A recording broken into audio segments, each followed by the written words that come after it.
we are, our new home renovision. Welcome, everybody. This is going to be a great time. Obviously, all of you already see familiar faces. So we got a great show tonight. It's going to be a lot of fun. We are doing Sandman comic reviews. We are deep diving into issues 1 through 7 of the new Amazing Spider-Man run. Ish is going to talk favorite comics that he saw this week. Fucking Sam. Oh, damn it. Sam's got some cool anime news. We've got You're good. so You're much good. cool You were longer stuff. than 30 seconds. You're good. I beat it. I beat 30 seconds, barely. We've got a lot of cool stuff. So stick around. I'm glad all you guys are over here on Renovision. If this is your first time on Renovision, make sure to like and subscribe to Renovision. Also, we are also streaming live on the Absolute Geek podcast channel. And if you haven't subscribed there yet, please do. We're trying to get those guys, Matt and those guys, to 1,000. We're going to help Pete and Marco get to 2,000 on here. We got some cool stuff to give away. I got a cool giveaway for Absolute Geek as well when they hit 1,000. So kick back, enjoy a drink, and let's get this madness started.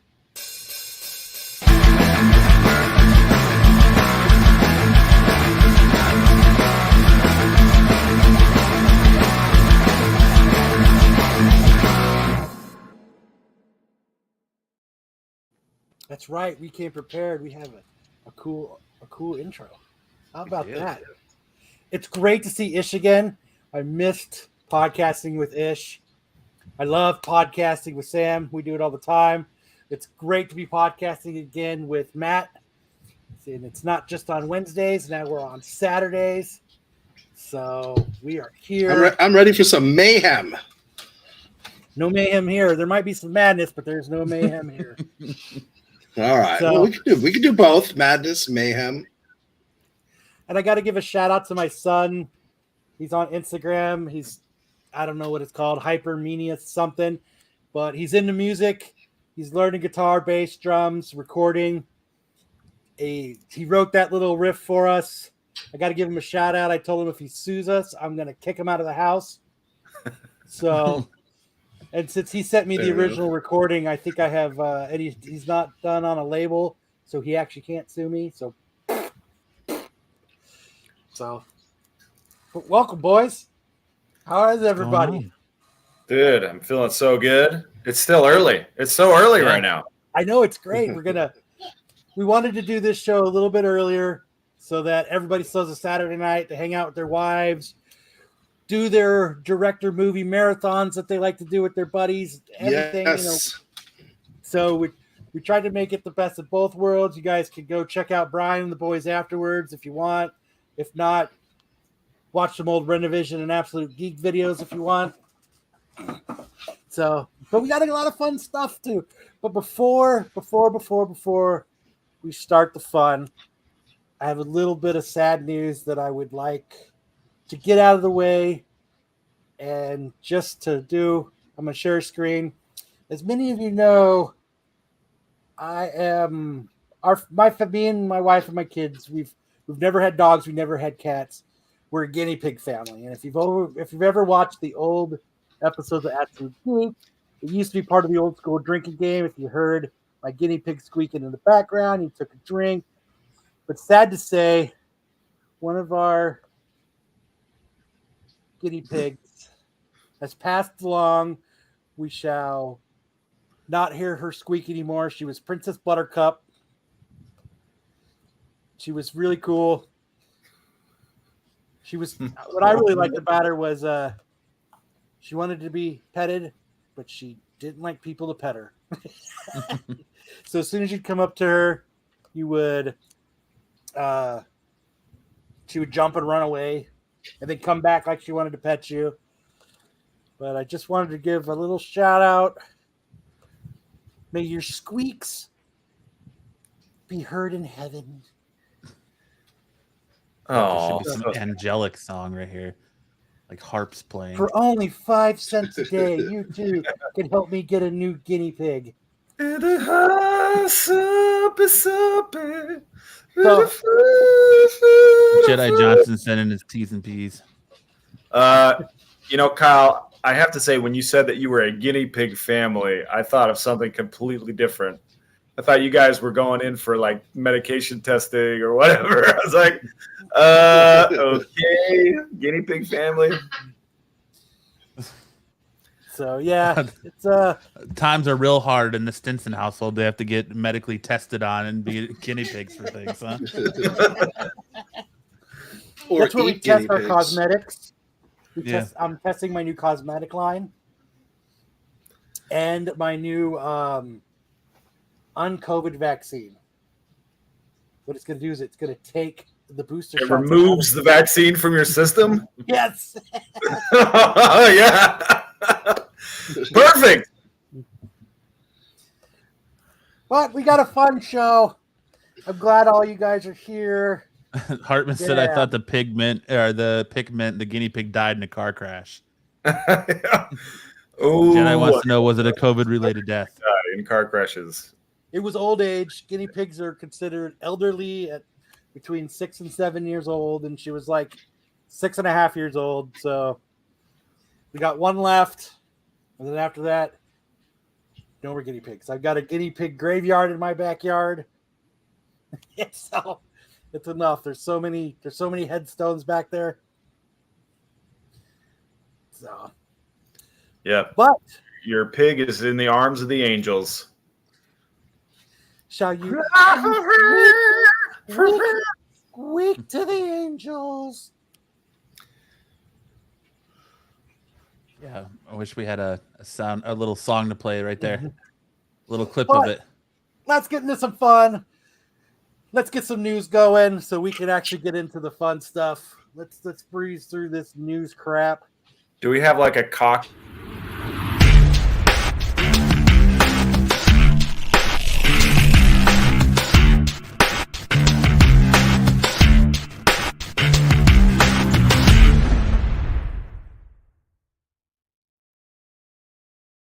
I don't know, Sam. Do you have a cock? That cut off at a very inopportune. That was a terrible cut. I apologize. No, Oh, it's man. perfect. Gun cocking sound effect. So, Oh man. what I wanted to start with was, you know what? We forgot to build slides and stuff on What's that? new stuff. Oh yeah.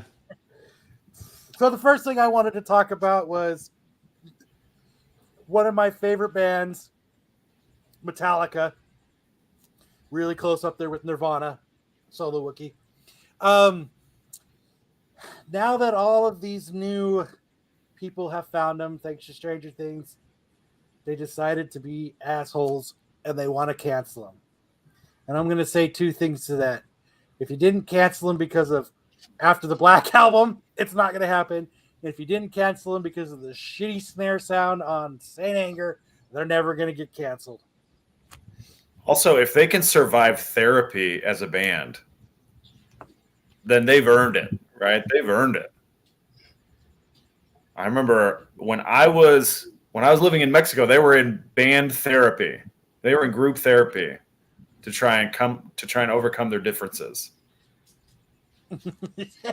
Yeah, they did a whole Netflix special where they're like having therapy and stuff. I mean, I get it. Being in a band that long, you end up hating a couple people in it. It happens. And Lars is a huge douchebag anyway.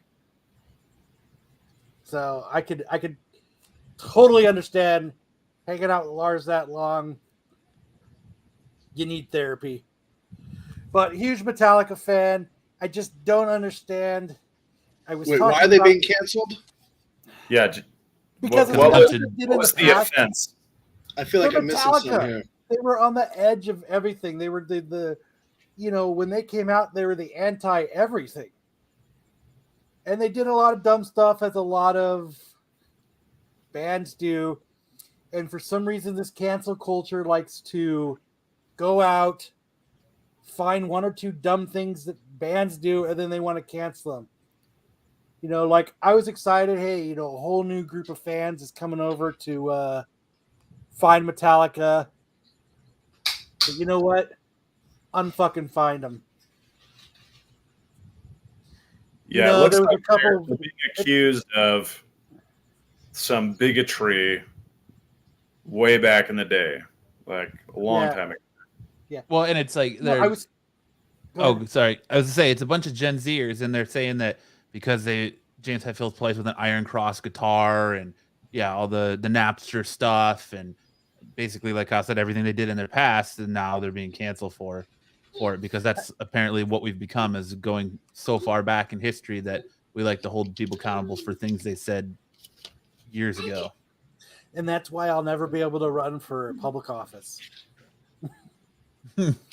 But like I was talking about this today. Like I was talking about this with my son the other day because he is kind of in this mix of where he's at that age, where this stuff kind of actually matters to him. And he came to me. He's like, "Dad, in the 90s, was it okay to be a racist?" And I was like, I don't think it was that it was okay to be a racist, like per se. I think a lot of it was, I think people in the 90s had thicker skin where words didn't hurt people as much as they do now. It seems words hurt more. And I think you didn't have the internet to like build up crap like you can now. Like, like that stuff that they say they did. I've been listening to Metallica since I was a little kid. I didn't know they did any of that. Like, I didn't give a shit. I still don't give a shit. So easy to whip people into a frenzy nowadays. That's the power of social media. Just to get a mob enraged at something. I'll give everybody a saying to go by. Everybody that's in this cancel culture who words hurt, I will let you know something. Sticks and stones will break your bones, but words will never hurt you. And if you live by that philosophy, you'll be okay. Oh, we're getting some okay boomers in the chat. Just kidding. We're all boomers in the chat. And I just, you know what? It's the same thing as we talk about in comics. Whatever artists' political views are or whatever, does it really matter? Like, are you going to stop reading it because of their political views? No, that's the way they are. It should be kind of the same thing with music. They have their own views of stuff, but if they make killer music, then who fucking cares? Boom. It's a boomer safe place.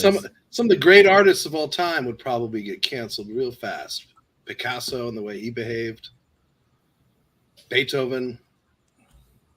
Amadeus. Allegedly. Were you there to see it, Ish? It's allegedly. Do you know how old I am, Matt? Yes. You're about 72, right? Did you guys see that movie, Amadeus? Pretty wild stuff. Damn, you look good for 72-ish. Pretty wild stuff. Amadeus, pretty, first rock star. Pretty svelte for 72-ish. It's the gray beard, Unlike the rest of us who don't have gray beards, it's the gray beard. Still not Hartman said Ish got invited to the Last Supper. He had to decline.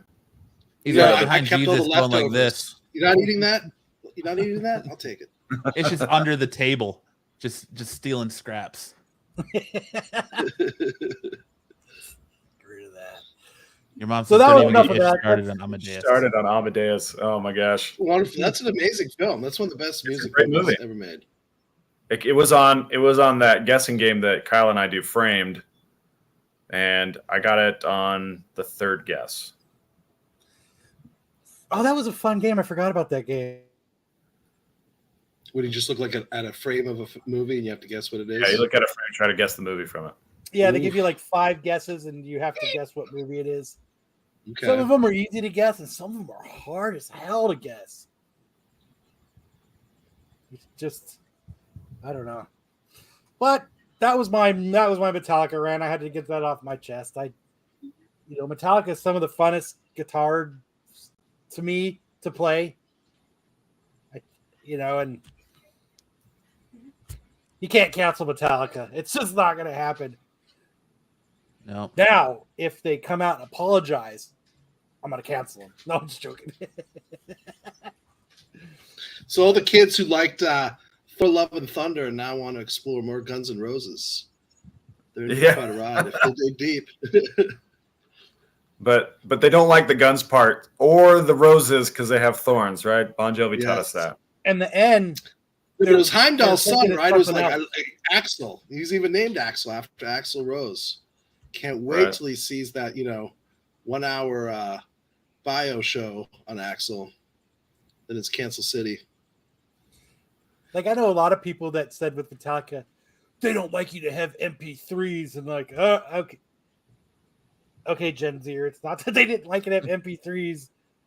It's they just didn't want, and I kind of get that too. Like, you work hard on music, it's how you make your money.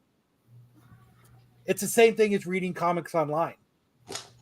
The money's not going back to the artist and everything to keep producing this content. So if everybody downloads music then for free, then it's not as easy to keep making music. So. Well, they're going after Axl Rose too, because he didn't want to do a rap album with Ice-T. They're calling him a racist. So it's like they're going after Metallica and Axl Rose at the same time. Well, I just have to listen to some of their songs. Ford's going after Axl Rose too because they used Axles in cars before he was named Axl. Maybe he just doesn't like rap. Maybe racist is the wrong word. Maybe he's more of a rapist. Or we're canceling you because you're a rapist. Yeah. Yeah, what's the spelling on that one? Yeah. Yeah, you don't want to be a rapist. So, all right. Matt, you want to lead us into our next news story? Yeah, Adam Scott is joining the cast of Madam Web. Mr. Cones of Dunshire himself. It's such a bummer. It's gonna bomb, and he's such a good actor. The movie's gonna be terrible. Yeah, it says Adam Scott will play a young Ben Parker who is depicted in most Spider-Man media as the husband of May Parker and the parental uncle and father figure to Peter Parker. No additional details have been revealed, but set photos have hinted that Ben Parker could be working as an EMT alongside Dakota Johnson's titular clairvoyant character. So, your mom says, "Bro, Gen Z is killing me." That they found out that my wallet was older than two of my coworkers.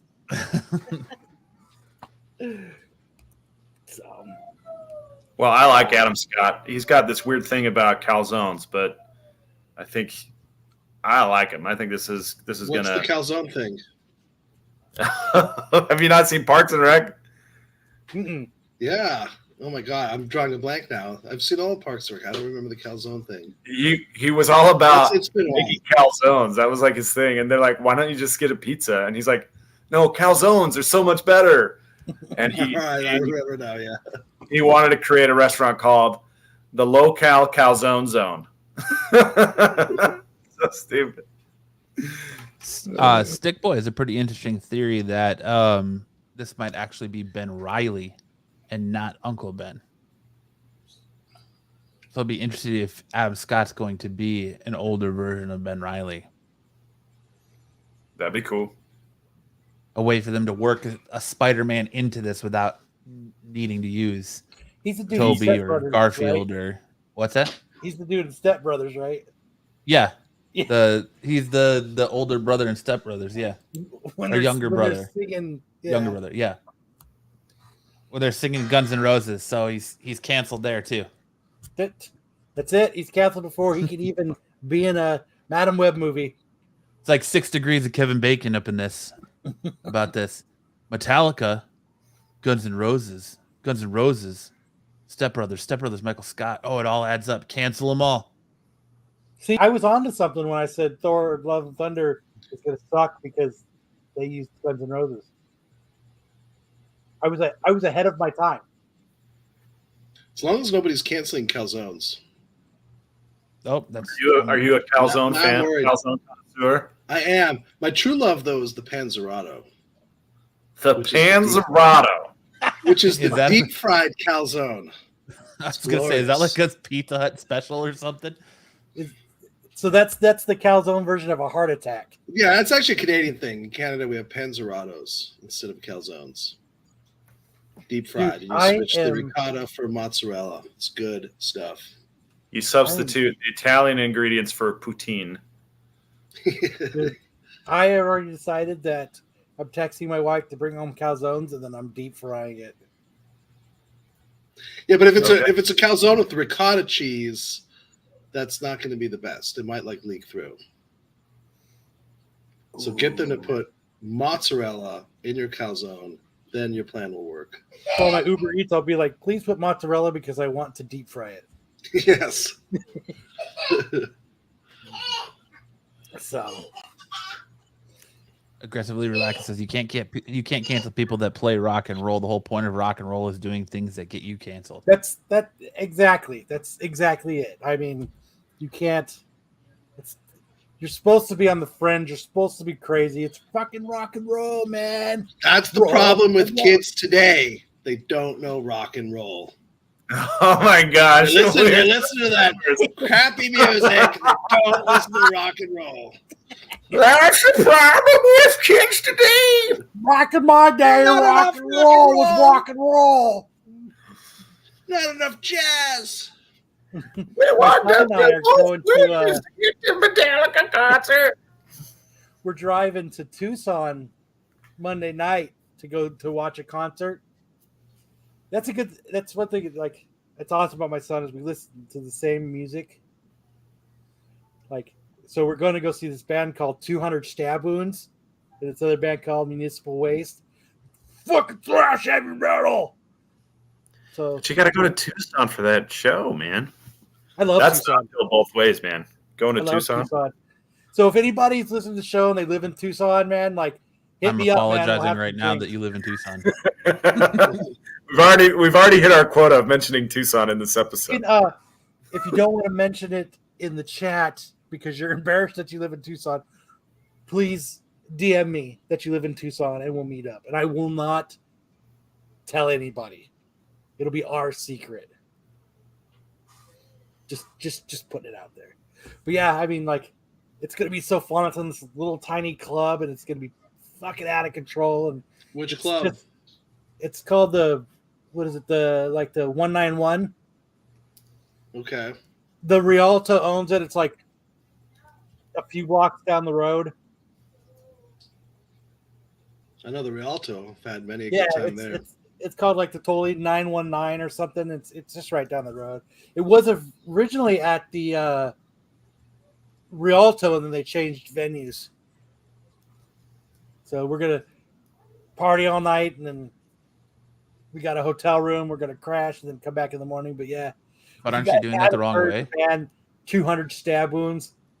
They're fucking badass. We're probably gonna go see them. We're gonna see them Monday night, and we're probably gonna drive to Mesa Friday night and see them again because they're playing again Friday night in Mesa. Aren't you doing that the wrong way though? Aren't you supposed to rock and roll all night and then party every day? I see what you did there, Matt.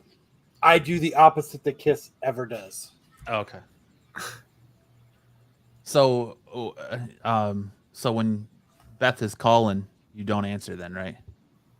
You go home right now because you and the boys aren't playing Yes. because you already found your sound, right? Yes. Okay. Just checking. So, what do we got next, Mr. Matt? We got. I'm gonna skip this one for later. When we do Sandman talk, the Lost Boys 4K Ultra HD remastered is coming. We need that movie in 4K. I don't have anything that does 4K, but we need that movie in 4K. Do we? The Lost Boys, not the Yeah. boys. The Lost Boys. Okay. Warner Brothers Home Vampires Entertainment versus- has announced that The Lost Boys will be available on 4K Ultra HD Blu-ray combo pack and digital starting Tuesday, September 20th. The combo pack will retail for $24.99 and include a variety of previously released bonus features, including commentary by the late Schumacher. Why 4K and you're just gonna get a bunch of previously released crap. Like it was like we got all this other behind the scene stuff, like a gag reel that never got released, or you know, you get some of those badass comics in 4K. Yeah, you get to see like watch somebody stab Corey Feldman with a needle out of nowhere behind the scenes, or you know what they ought to Feldman dance with his angels. Here's what they need to put in it. Corey Feldman's album. Tattoo of bite marks that you can put on your neck. Then you can be a real. That was an S-tier movie, Joe. As a kid in 6th grade, I wrote my own version of Lost Boys, my own vampire story in 6th grade. What was it called? Twilight. And then he dropped it in the hallway, and somebody else picked it up, and now it became Twilight.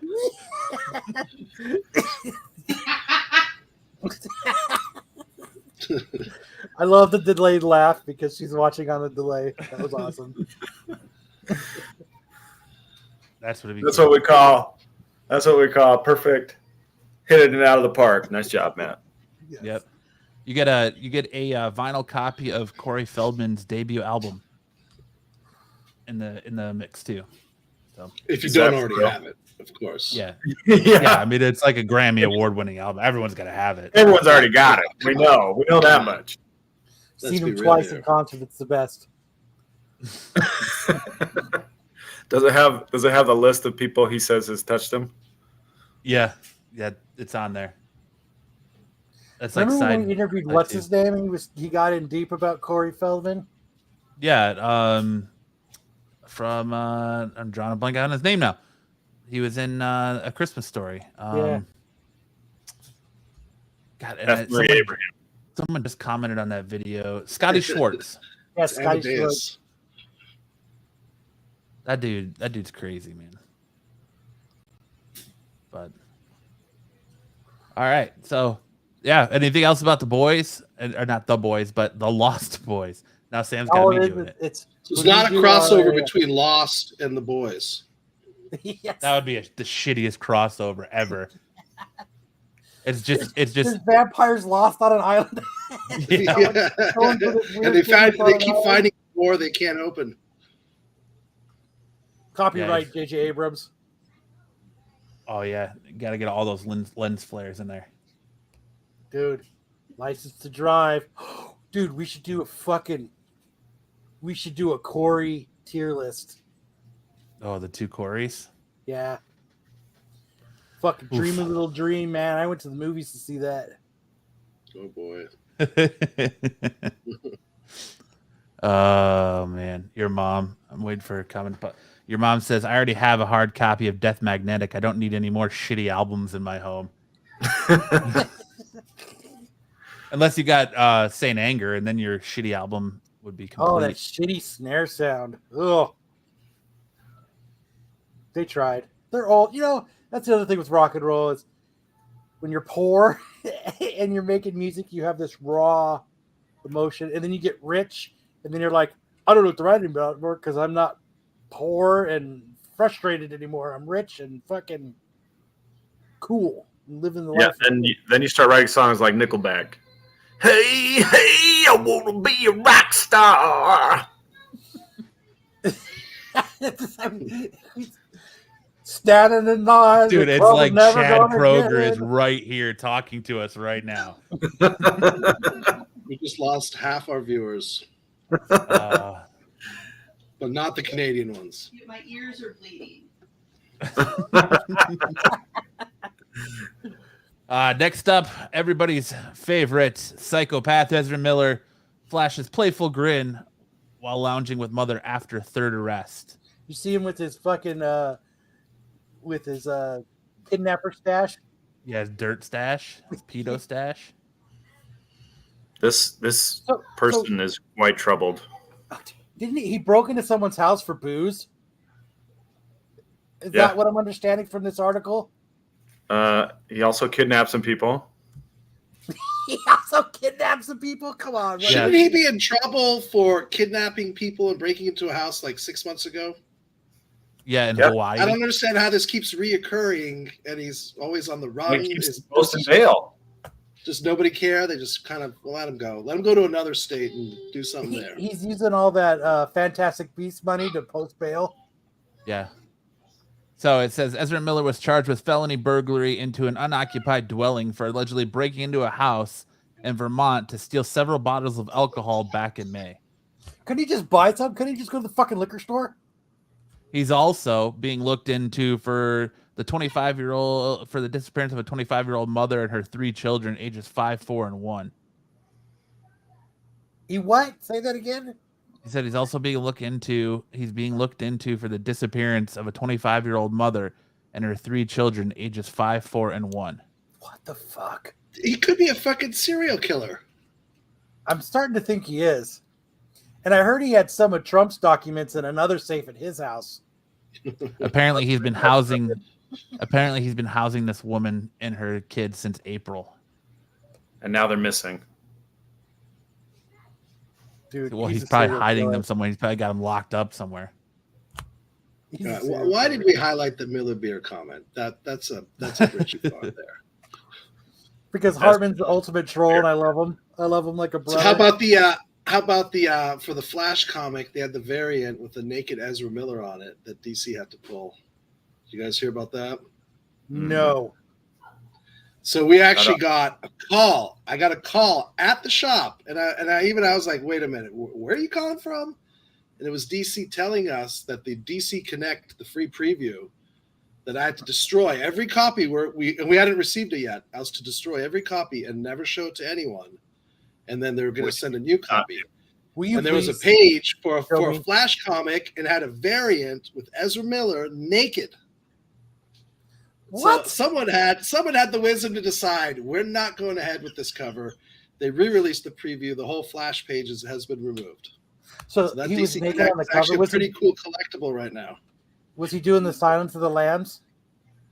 No, it was like he was flashing into his suit or out of it. It was weird because he had like a suit which was kind of all in front of him, just enough so you didn't see everything. And he was naked, and it's kind of disturbing. And it's really weird that they even went forward with the idea, but they've pulled it back.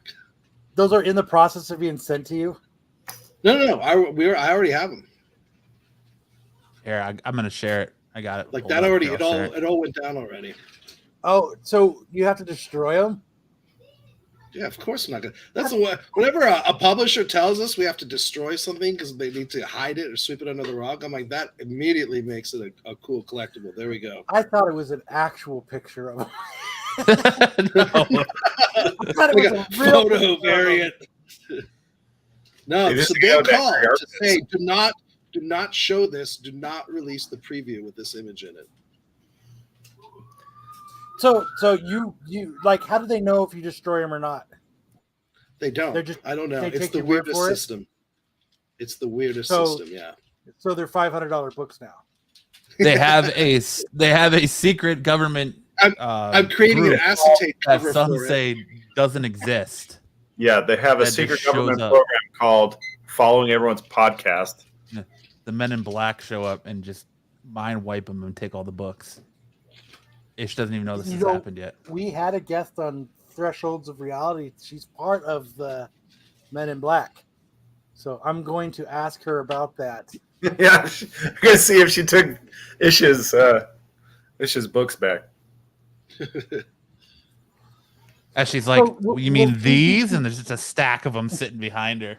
Will CGC grade those because they've been recalled? Like, probably.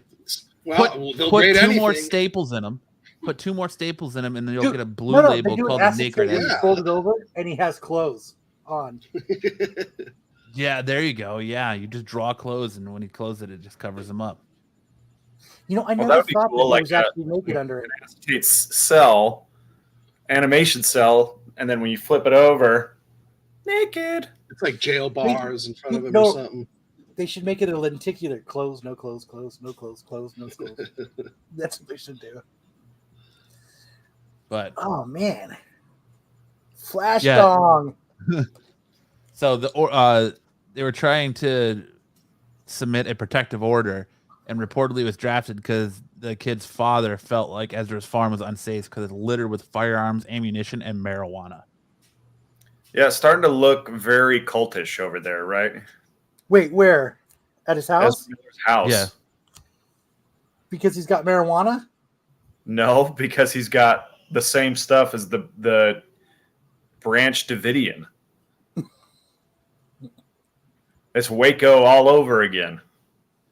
Yeah. Dude, he's out And of that his was- fucking mind. And that was after he was accused of grooming a teenager and a restraining order taken out against him by a woman and her 12-year-old child. And then he was accused of assault and battery in Hawaii for throwing a chair at a woman. It's like the dude's just he's a stand-up citizen. He's So did they- something we've did been they- all I guess- modeled to be. Go ahead. There was the people in Finish my Hawaii. He went into their homes and threatened to burn them alive. I guess those people Yeah. just dropped those charges. While he stole all their shit, stole their wallets, stole their money, stole their passports, and it's just Hopefully all they at least good. got an autograph. I don't understand why nobody punched him in the face. Dude, you could be the guy that punched fucking Flash. Yeah. I would if he came into my house like that, definitely. Dude, I'd beat his ass. I would beat his fucking little scrawny ass. Hey, this is a dude that's like chokes out chicks on camera. So Yeah, and meet and greets. And then screams, "You want to fight?" Yeah, he's picking fights with women. I think I could take him. Dude, they should totally superimpose Sam's face over Ezra Miller for the Flash movie. It's actually just Sam in the Flash movie. Stick says, "How does he get from Hawaii to Delaware while on the lam?" Dude, not only is he getting from Hawaii to Delaware, he's doing reshoots for the Flash while the police are still trying to find him. And then he's calling him out on social media, saying how they'll never catch him because he can escape into the Speed Force. So he's something else. and he did actually ride a giant lamb right across the ocean onto the mainland. Yeah. That's part of the cult. Yeah. He just That's ran on right, top of the Hartman. water.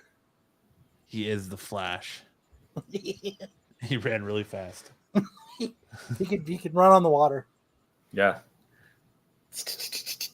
But so we got a new Batman Beyond, little Batman Beyond news. Terry McGinnis, after so long, is finally getting a new Batman Beyond suit.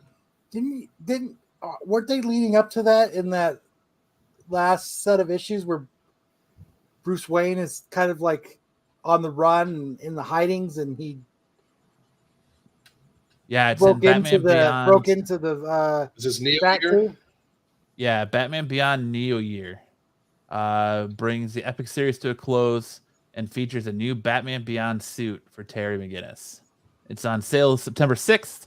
Pre-order at your local shop by this Sunday, by tomorrow. So he says, "How do you run from cops in Hawaii? It's a fucking island, for God's sake." You hop on a plane and leave. Do you have a picture of do they have it released? What the new? I do. Let's see what that looks like. Let's see if I approve it. Conan the Destroyer on Sundance. There you go. He doesn't look as tall as he used to. I feel like his height is 15% ears. Yeah, it is. The ears are a lot bigger. I don't know. I kind of like it. I like the red accents on the fingers and the foot, and then the new sleek It's like he doesn't have a symbol. waist. Yeah, I just It's feel like like he- he's kind of squat, kind of stocky. It's like he borrowed You're there. Nightwing's costume. Like I Kinda, feel like yeah. this could be, And they This could could be be- Wolverine's bottom half. yeah, or Paul Rudd. Could be Paul Rudd in the suit. But Paul Rudd doesn't age. I could see him playing Terry McGinnis. Dude, he's I mean, the most handsome vampire. it's pretty basic though if you think about it. There's not a lot of added. Horizontal stripes are slimming. They are. That's why I try to always wear them. Makes me look like about $1.85.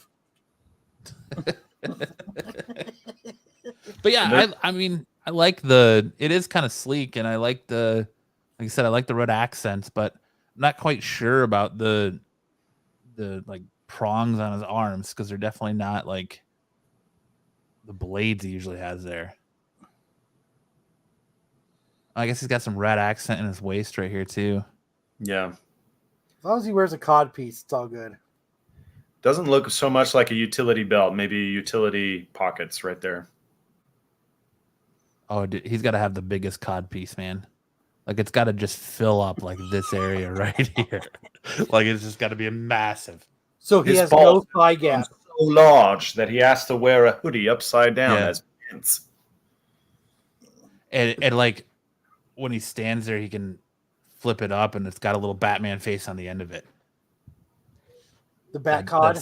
Yep, the bat cod. We already saw his wang. Why not just give him a bat cod? Well, that was a different Batman. True. But Darth Lopez says Rise of Skywalker on D&D. No thanks. But yeah. I like the suit. I think he looks a little stockier than I remember. Yeah. Some are saying that's an Acetate cover. If you peel back the cover, he's actually a naked. He's naked Ezra underneath. So the more you know. Were you saying something, Ish? I was saying the most important thing ever, and I was on mute the whole time. No, I was saying Darth just listing shows on different networks. That's how interesting we are. Yeah. Yeah. Check USA So Network. Check Darth TBS. looking through the preview guide.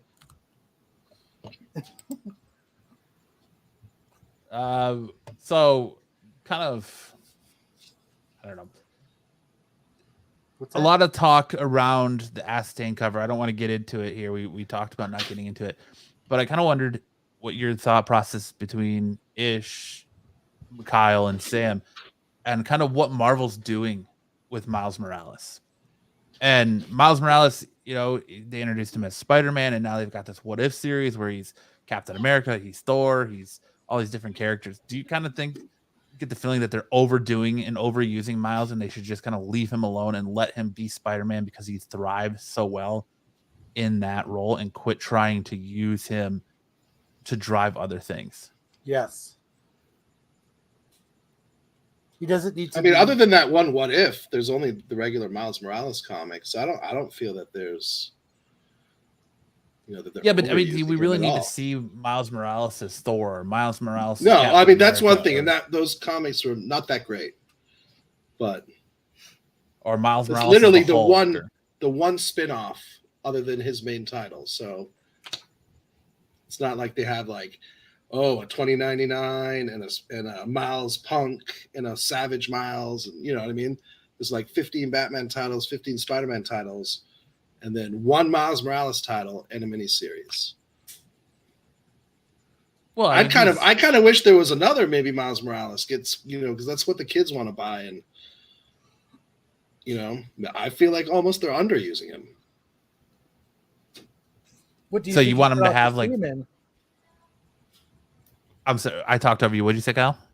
I said, what also do you think Ish you should see him in? Like, did we see him like Batman, where he's got like 6+ titles, or what do you mean? Well, yeah, I couldn't hurt like an additional spinoff once in a while instead of just the main title. Well, I mean, he's in Champions too, isn't he? He's part of the Champions. They haven't had a He's Champions other comic titles. for like 2 years now. Yeah, but Joe says, I'd love to see what if Miles Morales had a competent writer on his main title. That's a good what if. What Who's if writing Marvel could Miles right write? now? I think it's still Ahmed Saladin, or Saladin Ahmed. I forget how you say his name, but I apologize for that. You don't have to apologize here. Well, yeah, he's Yeah, I probably think- listening to the show, and I just butchered his name. So Oh, he definitely is. Oh, he just DM'd yeah, me. yeah, of Hold on. course. Yeah. Yeah, it's like you fuckers. He said, this guy I'm can't looking it even up. pronounce my name. How dare you disgrace me? How dare I turn into this channel? I hear he's gonna hit Renovision with a copyright strike. We're all in trouble now. That's it. We're one and done. First show, channel's done, boys. Saladin Ahmed. Our job. And is done here. he's written like, I guess, almost 45 issues of Miles Morales now in the current run. Wow. So it's been one writer. It's been consistent. Wow, that's different for Marvel. Yeah, well, it's only a matter of time before Zeb Wells is on that book, or who else? Donny Cates. Somebody's gonna Teeny Howard. No. Yeah. As someone who has read 0 Miles Morales comics, I have a lot to say about this. Who do you think should be writing Miles Morales then? Who do I think should be writing it? I have for no the opinion. panel. Who do you think would be a good Miles Morales writer? I would actually. I know I just joked about it, but I wouldn't mind seeing Zeb Wells do it. I think Zeb is good. Or Chip Zdarsky. I mean, Bendis didn't do a bad job in the beginning. In the beginning, now everything Bendis does is bad. No, I mean no. Wait, dude, that first Miles book that he was on was super good, dude. Yeah. And Bendis is actually a really nice guy. As a person, I really like Bendis. He's a nice dude. He is. He's a super nice dude. When Matt and I met him, he was, to you and everybody else, that is one artist writer that I didn't piss off. Well, yeah. Going to a con, he's the first creator that was ever like, he came in late. He knew he came in late, and he said, "Don't come to me. I'm going to come to you." And as you stood in line, he walked the line and was signing stuff. And he was joking around with people. This dude in front of us had a big fat stack of books, and the guy was like, "Who do you want me to make this out to? eBay?" And Kyle and I laughed about it, and it was just a good time. But it was just a good experience that, to actually have a creator get up from his table and come to you versus just sitting there and you slide in your book and he's like grumble, grumble, grumble, sign, and away you go. Or like Stan Lee when he was alive, you walk up and they're like, "All right, no cell phones, don't make eye contact, don't breathe, don't say a word to him, just get your book signed and leave." Or what? Does he go off like an ape? Like a gorilla? Eye contact! Tips over the table. Like, what's going on there? It was so sad that when I was standing in line for him at San Diego Comic-Con one year, and I swear to God that the handlers there were literally lifting his hand up and dropping it on the book so he could sign it. I felt so bad for him. I almost didn't get my book signed, but then I did. It was 20. They were giving him the weekend at 2018. Bernie's treatment? The what? Weekend at Bernie's treatment? It was horrible, man. I was like, holy fuck. Holy shit, man. I felt so bad. It was like, like it was like, yeah. Yes, Tom. The eye contact thing was for real. No, they're just pretty much like, don't do pictures. Don't ask him any questions. It was pretty much like, you get your 1 second with Stan Lee for him to sign your book and just keep walking. Well, I mean, that's how it was at Phoenix when he was here the last. It was, don't make eye contact with him. No pictures, no nothing. Just he signs your book and you go. Like, that's You're it. so close to the front of the line, and then Todd McFarlane came and got him. Fucking dick. Right? It's the only time I'll call Todd McFarlane a dick. I had to wait there for him to go leave with Todd to go do a panel. I think you're in line too, weren't you, Matt? Yeah, it was like right behind you. Yeah. And I was like, there was like 7 people in front of us. Like, we were so close. I was like, oh, I'm going to get my book signed. And fucking they wheelchaired him away. No, I think he actually walked then. Patrick says, I had a great interaction with Bendis at a con. He didn't care that there was a line behind me. We talked about Secret Wars with Delato for a good 5 minutes, maybe, or more. That's awesome. I love it when artists like don't mind bullshitting with you and writers, they don't mind bullshitting with you for a few. I think that's That's the way it should be. You I always get that feel little- bad though, like when they're trying to ask you questions like, "Oh, how do you like the book? What do you think it's gonna happen?" Blah blah blah. blah. I just try to be real short and almost like don't know what to do with my hands. I channel Ricky Bobby from Talladega Nights. Don't know what to do with my hands. Yeah, because I don't know what to say to him. I'm just like, there's a line behind me, dude. I just want my thing signed so I dip, and I don't want to take up a bunch of your time. But there's I people know. that'll I sit there start and getting talk to me diarrhea of forever. the mouth, and then they get pissed at me, and then Kyle starts asking what they smell like. He starts asking what shampoo they use, what brand underwear they're wearing. Kyle gets very personal with them. I do. Like with He's like, Tim "Let me-" Seeley, like we had like Kyle We had, like, a insists that they dialogue call moment. him my friend. I do. He's like Rob Liefeld. You have to say out loud, Kyle is my friend. I feel like I know them. I know them through their work.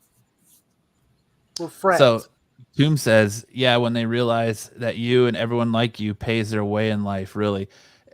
But Kyle has had to remind multiple people of that in his con experience of, listen, I'm a paying customer. I paid you money, so you're going to put whatever the hell I want you to put on this book. When it truly boils down to it, yes. Like, now I can If understand. I want you to write on the cover that we are in a relationship, you're going to do that. I just paid $50. Can you Can we highlight put your phone Hartman's number on last this cover? there? Yeah. The whiskey. Can you sketch you and me together spooning on a mattress? Every Matt, con can I'm you going put to, I'm doing this that Palace now. comment there? Which one? Hartman, still not Hartman. You can't. Oh, I didn't know you couldn't do that. Hartman says, "I let people cut at the Wiz Palace. I hope it's before you start peeing." Joe says you can't start the conversation with, "Do you have a couch I could sleep on?" You should take your drapes to get signed, Kyle. I'm going to cut little pieces out and then I'm going to sew them back in. I still Patrick- remember pissing off Baba Booey from the Howard Stern show. He was doing a signing at like Camelback Volkswagen of all places. Like, why the fuck did they bring him to, And I was hungry and I was like, "Hey Baba, you got $20?" You actually asked him for $20? Yeah. He's like, "I don't got $20." I was like, "What do you mean you don't got $20? You work for the goddamn Howard Stern show. How do you not have $20 to give me?" And that's when he got pissed off at you. And then he got pissed. Don't remind me. And then I took a picture with him and he smiled. I think I have the picture on my wall, actually. He did not That's give me funny. $20. But I'm still mad about that. well, that wraps up our news. Do you want to get in a little Sandman talk? We don't have a cool intro because it's still freaking rendering for me. Is it still 3 hours later at 66%. But I can do a gun cocking sound. there you go. Yeah, We're I'll locked do it. and loaded. Do-do-do-do-do-do. Sandman review. Do-do-do-do-do. Sandman review. How's that? I mean, I could, That was genius. I'm here all night. Well, Well, I'm early. here for another hour. all right, Sandman. The Marvel, Sandman. Or the Marvelous show I Netflix watched. show that is sweeping the nation. I loved it. I think it's the first time I'm ever going to say I enjoyed something that was a slow burn. Pete says that's better than any rendered intro video. Toom says similar to Sam's Nickelback. Dude, I mean, we're just full of talent here. It's hard to contain it in one show. I really wish Marco was going to hop in. He had so much to say about Sandman. Polo. Polo, Marco. Polo. There. I'll do Marco. So good following us so- today. And the Sandman, he met Constantine. What the hell's her name? Constantine. What's her first name? Yeah, I can't remember. I can't remember Constantine, but you know, whatever. She just she, you know, in the dream. There you go, Marco. Yeah, that pretty much summed up our pre-show chat with Marco. That was a fucking spot on. It was a pretty good Marco. Spot on fucking. I don't eat at salad bars. I take baths before podcasts. He takes baths before podcasts? Yeah. Word salad. I don't know what else. Word salad. Yummy, yummy.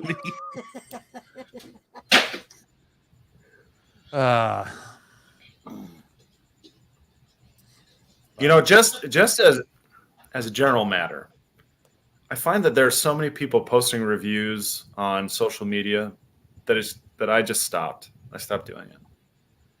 There's so many people talking about stuff and everyone's posting their reviews. I was like, I just became noise. So I just quit. So now I save all my reviews for the podcast. Thanks, Hartman. He doesn't eat junk food. I don't eat fast food, so I don't know what they do there. But yeah. Marco doesn't eat toast or cereal for breakfast. He has eggs Benedict. Anyway. With 14 karat gold flaked forks. Shane Sterry all the way from Australia. Nice. Good day. But I thoroughly enjoyed Sandman. I like it.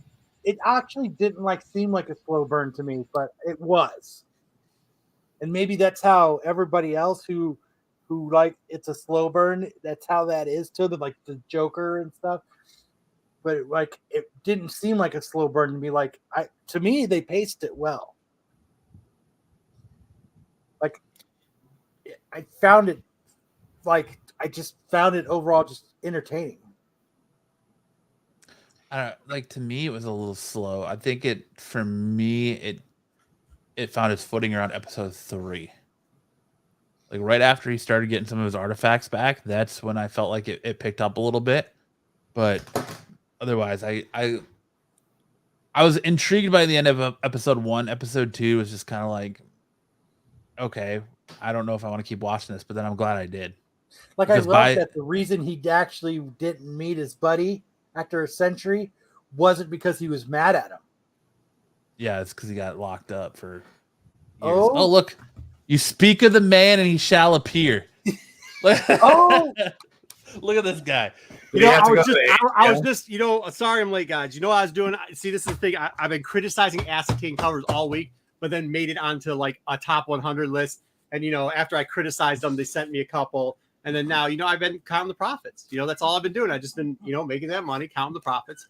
Figured this show's back. Maybe now we can buy back our logo again. And we can go back and buy the song we already bought before with a little bit of cash that I all made off Acetate covers. And then we can get it going. How are you guys doing? What's going on? What are we talking about? I love it. That's what I'm saying. It's always, you got to have the Bank of America deposit bags ready to go. See, What's up? Marco deals with so much money. They're like, we're not going to keep the bag. We're going to give you the bag as well. Yeah, because you have to put so much money in it. You got to have the deposit bags. You can't just be what it's like when you go to a con and you start ordering books and stuff, and then you just put them on hold. What are you doing? Walking around with $10,000, just flagging around? No, you got to go get the money, then come back and pick your stuff up. If you skip in front of a line, you skip in front of a line. So be it. All right, what are we talking about? I know that's not that's not what we're doing. What are we talking about here? What's going on? Talk about Sandman. Sandman. Oh, the Sandman show. That is. If this is the problem, if that's what DC's putting out there, then Discovery is a bunch of idiots, because that is probably the best thing they have put out ever. It really is. It not only not across just that, but I think they did a better job than Marvel. The biggest problem I think some of us have, comic fans, is of adaptations, right? This, if you read Sandman, if you're a fan of the Constantines, if you're a fan of any of that stuff, this was the closest adaptation. It was an adaptation. It wasn't word for word, but it was an adaptation to the comics. It really was across the board. They had great. Netflix took all their mistakes that they kind of made with other other comic shows, and they said, okay, how can we step it up a little bit, and how can we make it not like those? And I think they nailed it. You know, I first time I've ever been on a mic before.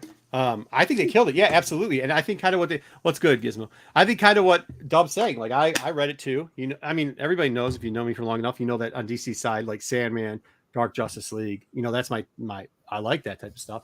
And I think we were talking about this a little bit before, me, Sam, and Kyle, and I think Matt, like almost like the whole thing, like the diner scene, right? You guys like that? How accurate was that to the comic books? Pretty darn accurate. It was like, if anybody hasn't read it, it's issue 6 of the Sandman run. And the only thing that they did different was, you know, like the waitress, most of it was from the waitress's point of view, because she's a writer and she writes stories about the customers. Yeah. They didn't do that, and they didn't do, like in the comic, they also did a hour 1, hour 2, hour 3, hour 4. Like, you knew exactly what was going on. Yes. We've already got 2 copyright strikes. The channel is over. Thank you for coming in just in time, BK. Nice job. BK's great. But I think they still did, like, the end result, and the I'll say it like we always say, the meat and potatoes of issue 6 was there. Mm-hmm. That's kind of how they did with all. I mean, that's kind of how they did with all of it. They did, you know, when they did the Devil and the Wandering Jew, they did that storyline pretty well. That was great. I thought that was amazing how they did it. I mean, it was out of the comic. I mean, that was good. Even the ending. Are we giving away stuff? Yeah. I know. I heard they were all talking about how white old men were really upset while they canceled Napster, that now people are trying to cancel it. Yeah. I get it. So you're saying Pete made the call, and they're like, you got to get in there because they're dying. He's like, dude, you know, we've got like 8 people of color on this channel. Could you please go in there and tell the white old dudes to shut the fuck up for a minute, Marco? So once again, you've got to come in and babysit a show. Yeah, I know, right? That's how it's for those people that don't know how this show started. It was, I had to come in and babysit a show. They asked me to go babysit a show. I was like, okay. So for the next 6 months, we'll hear about how, if we make it that long, how you don't want to be on this show and you're busy Saturdays. And I really am. No, I'm only here for 20 minutes. Like, the clock is ticking. I'm watching the clock right now. So, yes, I wouldn't waste it with this nonsense. No, but like, are we giving away the end? Can we give away the end? Yeah, go ahead. Okay, so like the end, the only thing that I had, like at the end, I thought they were going to kill off what's this? Joe doing it. Oh, yeah, BK is a favorite troll of mine. Just like Hartman's for you guys. BK is my. I promise you, BK, I'm not going to be the reason that this channel and show goes down. Yeah, it'll be sad. Yeah, maybe. I like the wall behind us, but like, I'm glad you picked up on it. Morbius, like I thought at the end of the arc he was going to die in the TV show, and they were going to do something, and I thought, but they didn't, so they're keeping it on for another one, and I'm glad that they didn't. I was glad that it was 10 episodes, because I think if it went to 12, they would have added that part, and Billy would have taken over. And I thought they did enough. I thought they did enough with, like, they kind of gave us the major villain, minor villain, major villain again thing, which was really good in the arc switches. It was nice. You know, they gave us look. I guess some people may be putting up a stink about the John thing, but I didn't have a problem with it. I mean, obviously, it's not a male when the Newcastle event's happening, but they had the Newcastle event, and I thought that was amazing. For those that don't know, John Constantine's like whole persona is based around something called the Newcastle incident, and it's in the show. What episode was that? Do we know what episode that was? They all end up at White Castle, you mean? Yeah, White Castle. No, it's the one where the little girl gets her arm like chopped off because of the devil thing in the at the rock band thing. That was cool to see that. I actually liked. I know some people said that the serial killer convention kind of fell flat. I think if you extended it out as much in the comic books as you would, see, that's why I'm saying it's a good adaptation, because in the comic books it was a little extended out. The younger brother was in the car, like it happened a different way. But I think if you would have tried to do that visually for television, it just wouldn't have made sense. Like it would have been longer. We would have had to add episodes on. It would have been kind of like rambling. So like, I get that maybe it wasn't such a big thump at the end, especially considering you just suck the life out and you don't get to see what happens later, which they'll show you what happens later. Because that's not the last time we get to see what's his name. The little eyed guy with no eyes. What's his name? Corinthian. Corinthian, Yeah, that's Corinthian. It's not the last time we get to see Corinthian.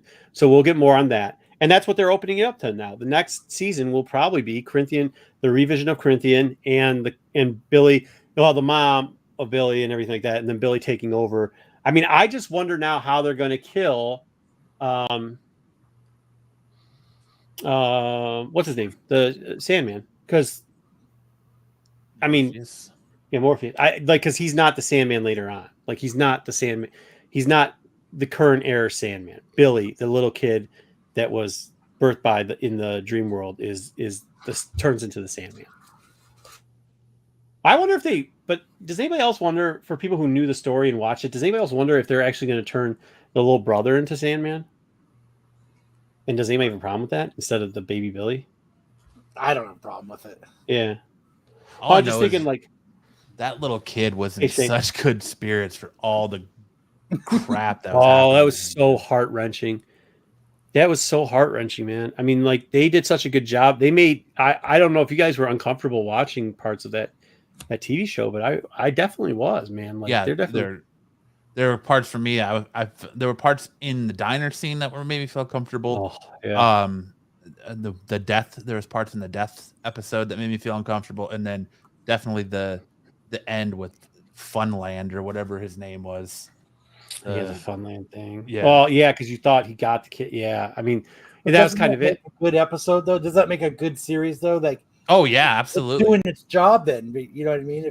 If you're just Mhm. like, if it's like Game of Thrones and you're like, meh, you know what I mean? Like this left you like, fuck. Constantine's in episode 3, by the way. Dream a little dream of me. Which one is it? Because they had both versions. They had the original Jonah Constantine, when they did the Walking Jew and the That's the Walking episode Jew. that you're referring to when she goes and has the dream of the little girl and sucked into like the doorway. Oh, so then they did Newcastle. Yeah, yeah, that's cool. I mean, I thought that. I mean that. The arm just hanging out there, like that was good. I mean, it was good. I hope maybe that's what DC needs to do. Maybe that's what they're going to go to. You know, they did all the tax write-off stuff, so maybe hopefully they get in Netflix, and then just like Netflix did a good job with some of the Marvel characters, they then do this with the DC characters and give them Constantine. Then I don't want to see whatever Discovery is going to do with it. I kind of like, after how good this was, like this was good. This is what I think you're a DC slap boy too. You like Star Trek and shit people don't watch. Like, look, you got to at least say this is the best thing DC's ever put out before.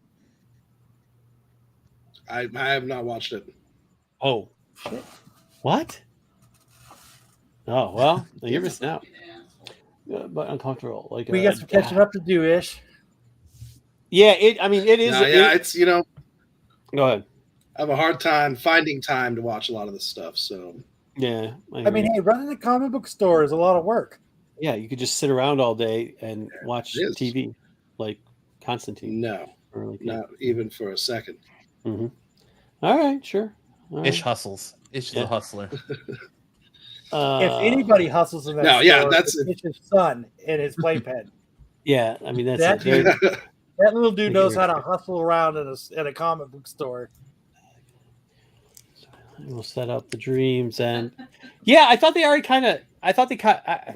see, that was the other thing with the kindly ones. I kind of thought that, I mean, that's what I'm saying though, Eric. Like if you gave it 2 more episodes, they could have extended a little bit with the kindly ones already, and then you could have given it 2 more episodes, and they could have ended the whole arc for Dream at that point, which I think would have sucked. I'm kind of glad that they didn't do that, is what I'm saying. Well, hopefully they don't do what Netflix normally does and cancel it. Yeah. I mean, hopefully we get one more season out of it, because it really is good. Because I have a feeling that, I mean, Discovery. There's a I lot mean, of it was- story to tell.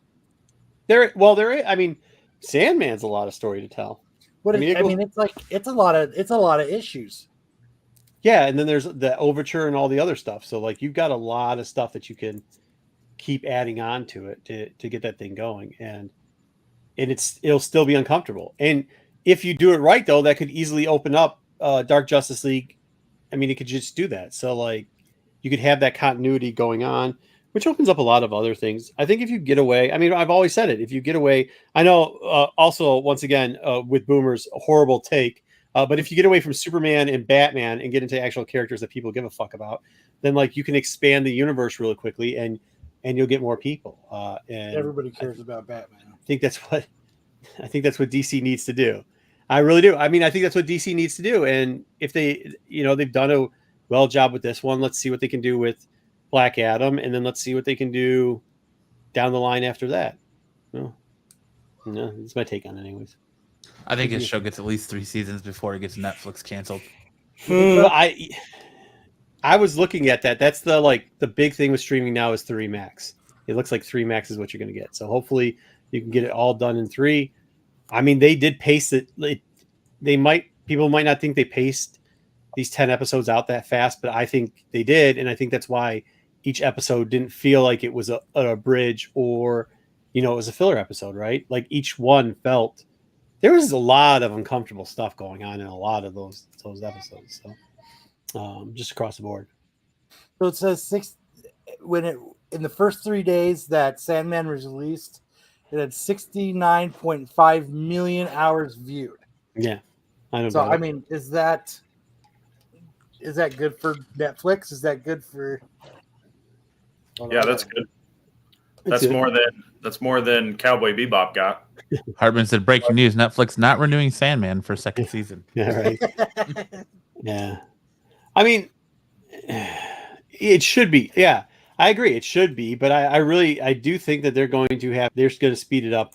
They won't go more than 3 seasons on this. You're never going to get more than 3 seasons anymore. So, I mean, especially with the loss, and then there's a whole nother financial aspect of this that's just horrible too. But I think that's what we're going to get. You can get 3. They're going to hope it drives up a little bit of subscription rate, and then they'll move on to something else. I mean, that's our best bet. When you look at the subscription. Go ahead. Stranger Things season 4 Mhm. was viewed 286.8 million hours. Yeah. Yeah, it's like this. I think it's the 2nd highest rated series on Netflix, right behind Squid Games. Good. But I mean, almost 70 million hours. That's a lot of watching. Yeah. That is, especially for something like that. Like it's Sandman. It's not like, I joked earlier about Batman and Superman, but at least they have the weight of Batman and Superman in their name. Like people know that. Like who the heck knows? I mean, when you're saying Sandman, did people know the Dream was the Sandman and that he also had another name and another name? He's got 4 different names. Like people didn't know that. So that was pretty good. I almost feel like with Netflix though too, you got to wait at least like 2 to 3 weeks before you judge numbers, because like it seems like those shows they won't be very good in the first week, but it's like the word of mouth campaign for these shows that really blow the numbers up. So like the numbers increase 2 or 3 weeks after it comes out because everybody's talking about it. That's how Squid Games was. It took a minute. Like it's got 1.65 billion hours. So Eric, like this is the thing. If you've been stocking up on runs, like if you're like, hey, we want the big peak and low, right? Like I mean DC's never, especially in the new that era has never done well. But the run stuff, yeah, I don't know what Ish is doing over at his store, but people are picking up the runs to try to actually read it, or the TPBs. I mean, people will read that stuff, which is good. Are you getting a call, Ish, about like compendiums and stuff for Sandman now? No, but we've moved our trade. We've sold some trade paperbacks, and people have come look at the back issues. Like, is there Sure. what is the people's? Are you seeing a lot of new fans being introduced to Sandman coming in saying the show's great? I've got it. Do you have? You know what I mean? Like what is like the word of mouth in the comic book store for that? No, probably before the show came out, I think people were, hey, do you have any Sandman trades? So maybe they're prepping for the show. Prepping for the show, figured out. Once again, for the viewership though, I think it's going to take a while to catch up on some of that stuff too. You know what I mean? Like, Yeah, the Nightmare Country, the new series, sales are abysmal, like across the board. I don't think it even hit the top 200 in sales. yeah. So that's a little kind of odd that a new Sandman comic is bombing that hard. So maybe the show will drive people to it. Maybe people just don't even know about it, that there's a new comic out there to read. And That is the the one issues part- usually feature a Corinthian man on the cover, some crazy artwork on the covers with the eyes eating stuff. Mm-hmm. Yeah, but that's part of the problem. I think maybe that's part of the problem with Sandman is like, who are you going to feel like? Can you really? They just killed Corinthian, and I'm not quite sure people know Corinthian's coming back. So like, can you really feel can you really feature Corinthian in the miniseries in the stores and expect that to move? Yeah, I mean what they should probably do is re-roll out.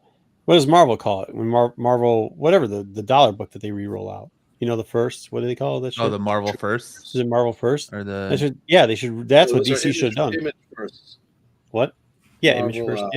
Yeah. the image for they call it the True Believers is what Yeah, the True Marvel Believers. one. Yeah. Yeah, I they mean- stopped that line like 2 years ago. Yeah, I mean, but that actually probably would have helped anything with Sandman. But I mean, Sandman. So, how many? What did that first series go for Sandman? Anybody off the top of their head? Can somebody It look was it a up? lot. Like how many issues? Yeah, how many issues? I think it went over 200. Yeah, that's without the breakouts too, right? 75 issues. For the first Correct, one, yeah, just the main. Yeah. the Only main one. 75? Yeah, Okay, you're talking I was about wrong. 200 with all the other Yeah, stuff. that was on 75 for the main Yeah.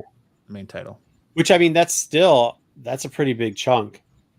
So, I mean, I don't know. I hope people do, but I think Kyle's kind of on it too. Like when I see or talk to people who are doing it, they don't necessarily go out and get the trade paperback right when the series dropped or within the first week, because it takes them 3 weeks to get it, and they're like, "Oh, cool, let me go see what this is really about." And then the next con they go to, they start digging for the dollar bin books for the story, and then try to put it together.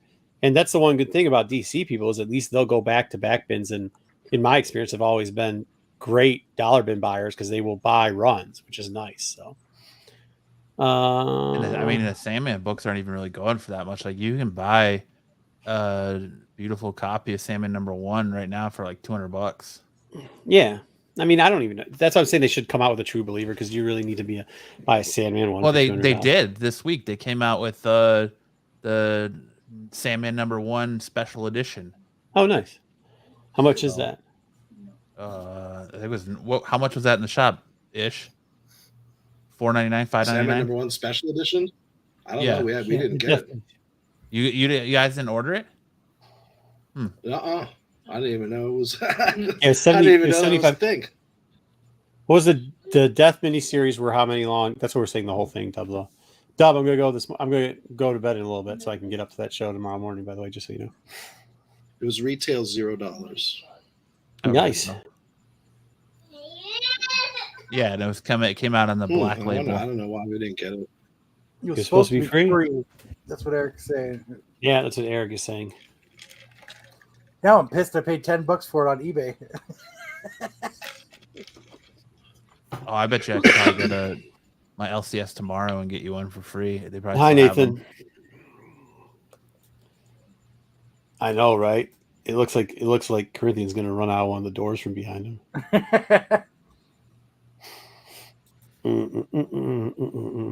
All right. Well, so final thoughts on Sandman. How many couch cushions does everybody give it? I give it a full recliner. Settle in. Watch that show. It's pretty good.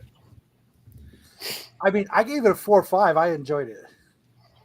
Yeah, I think I'm right there about 4 or 5. Like it like I said, it was a little bit of slow burn for me, but it made me feel unease. And there's not a lot of things that do that. And just some of these episodes that made me feel unease and it just kind of like really question things really drew my attention. I was like, wow, if that show can catch me like that, then it's a pretty damn good show. So I think 4 or 5 is where I'm sitting right too. You guys keep calling it a slow burn. I think reminded me a lot in the pacing as to like a Doctor Who type show where there's a certain methodical pace to it, but the highs, like it's very stoic almost, where they're hitting you with these emotional moments, but they're not making a lot of fanfare about it. Like the scene of Death going around and kind of collecting souls. And then there's the scene where she goes into the nursery and picks up a baby and sorry, that's it. That's all the time you get. Like that's a very powerful moment, but there's not a lot of fanfare about it. So it's just like, it's like a very even keeled, just kind of matter of fact. I think someone had mentioned earlier that it reminded them of like a BBC production. And for me, it was like a modern Doctor Who episode or series. Yeah, I mean, I got it 5 for 5. If every comic book, if any comic book series or movie or base thing, I've been very critical of some of the Star Wars stuff that's come out because they don't do this, right? Like this is what it should be. It should be not just for they should make it for regular people and comic book fans, but it starts off as comics. So can we just adapt comics that we like to things? And they did that. And because they did that well, they didn't extend it. They didn't make it 12. They didn't make it 6 episodes with a filler. They did it in 10 episodes. It was great. It made you uncomfortable like you should be. It hit all the notes that were supposed to be in it. And it left it open to, have a couple more series go on and still keep it kind of exciting. So it finished the story arc, which was nice. And it's going to open up to another one. I thought they did. What else could you want? I mean, seriously, what else could you want? It gave us everything we needed. So that's what I got. Yeah. Salmon, you hit it. That scene with the baby, dude, that hit me. Like the fact that the mother's in the kitchen making food, still talking to her. And she's just like, your time's up, and takes it away. And it's like, wow, dude, like right in the feels. I like when the dude asked Death to out. Yeah, she goes, I'll be back for you. I'll see you soon. Yeah. Yeah. I mean, the whole part with Death was really good. I mean, they did a great job. Even when they had the kid, the first episode with the kid in the basement, and the dad's about to beat him and says he's not as good as his son that's dead. Like that was uncomfortable as shit. Like everything about it was uncomfortable as shit. The whole thing, it was great. It was really good. Kyle, Eric says, I'm really curious if any of the geek folks have any feedback from non-geeks on the series or non-Sandman comic viewers. That's me. Didn't Nubia watch it with you? Oh, Sam didn't read it. There you go. So, yeah. So I told my wife, I was like, hey, we should check out this Sandman show. I didn't tell her it was a comic book show because usually when I tell her it's a comic book show, she automatically tunes out of it. So I was like, I kind of didn't, and she really liked it. And then I told her it was a comic book, later in the episodes, and she was like, "There's a lot going on for a comic book," but it was well perceived. She enjoyed it. We binged it. She didn't get up to go outside and start reading books or anything. Yeah, I mean, but they're not. It's okay. You don't want them. They don't have to go out and read books. Just get it popular and keep it going. I actually liked it better than the book because the art in the because the art wasn't very good. Which that's the one thing I'm thinking too. The covers are a little bit different. I don't think everybody would like some of the art and the covering in it, but whatever. I thought it was good. Yeah, it was good. But that wraps up. Eric says, it was my favorite show that I haven't seen yet. Good job, Ish. So I'll give it a 4.7. Aggregate all your scores just to feel included. Nice.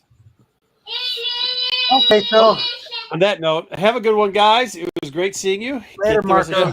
We'll see y'all later. Thanks for checking up on us, Marco. No, it's always great to see you guys. Thanks for you know what? Thanks for coming over to Renovision. It's great to have you back. We'll see y'all later. Hey, Marco. Bye. Can I leave the page? No, I want. All right. Well, now that Dad's gone. Now let's get the show back on fucking track. Yeah. Let's transition Then to we can worst get all of comments. our viewers back.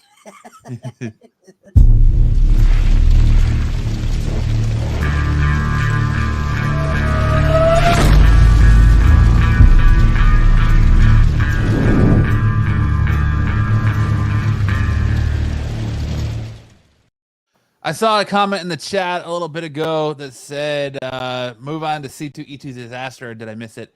I promise you, this is the only C2E2 thing from that you're going to get from us, and that is the worst comic cover of the week. Every week, we're going to go through and depict what we thought was the worst cover of the week, and this is this week's winner because, honestly, it's a pretty ass cover. It's not... I don't know how Clayton Crane Yeah. was like, I'm fucking proud of this. Yeah, especially It's the definitely giant not worth all the brouhaha. it has USA created. stamp across Miles's head. Yeah, it's not a very good cover. So each week we're gonna go through covers from that week that we feel are not up to par or could have been better. And just with all the drama, it felt fitting that this was the one we chose. But we do have a good cover for our awesome cover of the week, but we don't have a bumper for that yet. So you want to switch it over to the awesome cover of the week, Kyle? No. No. guess Oh, not. okay. It's this one again. This is the worst and the best, both. And this is our best cover of the week. Loading. Yeah. Boom, it's here. Sandman, the one we're talking about, the free book that came out this week. Dude, I love this cover. I think it's just, I like how, not final cover. But this ended up being the final cover. Isn't that just Yeah, the it is show the final post? cover. No, that is actually the cover of the cover of the book. So Yes. Ish, how did you miss this? yeah. You know, because it's the Sandman comic is doing so badly for us that we probably were just like, well, we probably can't sell this either. It was free. I think we sell like 2 copies of the new Sandman series. Even Attila, he's outraged by it. Yes. He's mad that you didn't order it. Yes. Like, I love this cover like so much that I actually spent $10 on it. Yeah, not a single person like pre-ordered it, asked about A it. sucker's born every minute, Kyle. I guess so. That's just what it is. But I mean, I just it grasps the show, like it really truly grasps the show in this cover.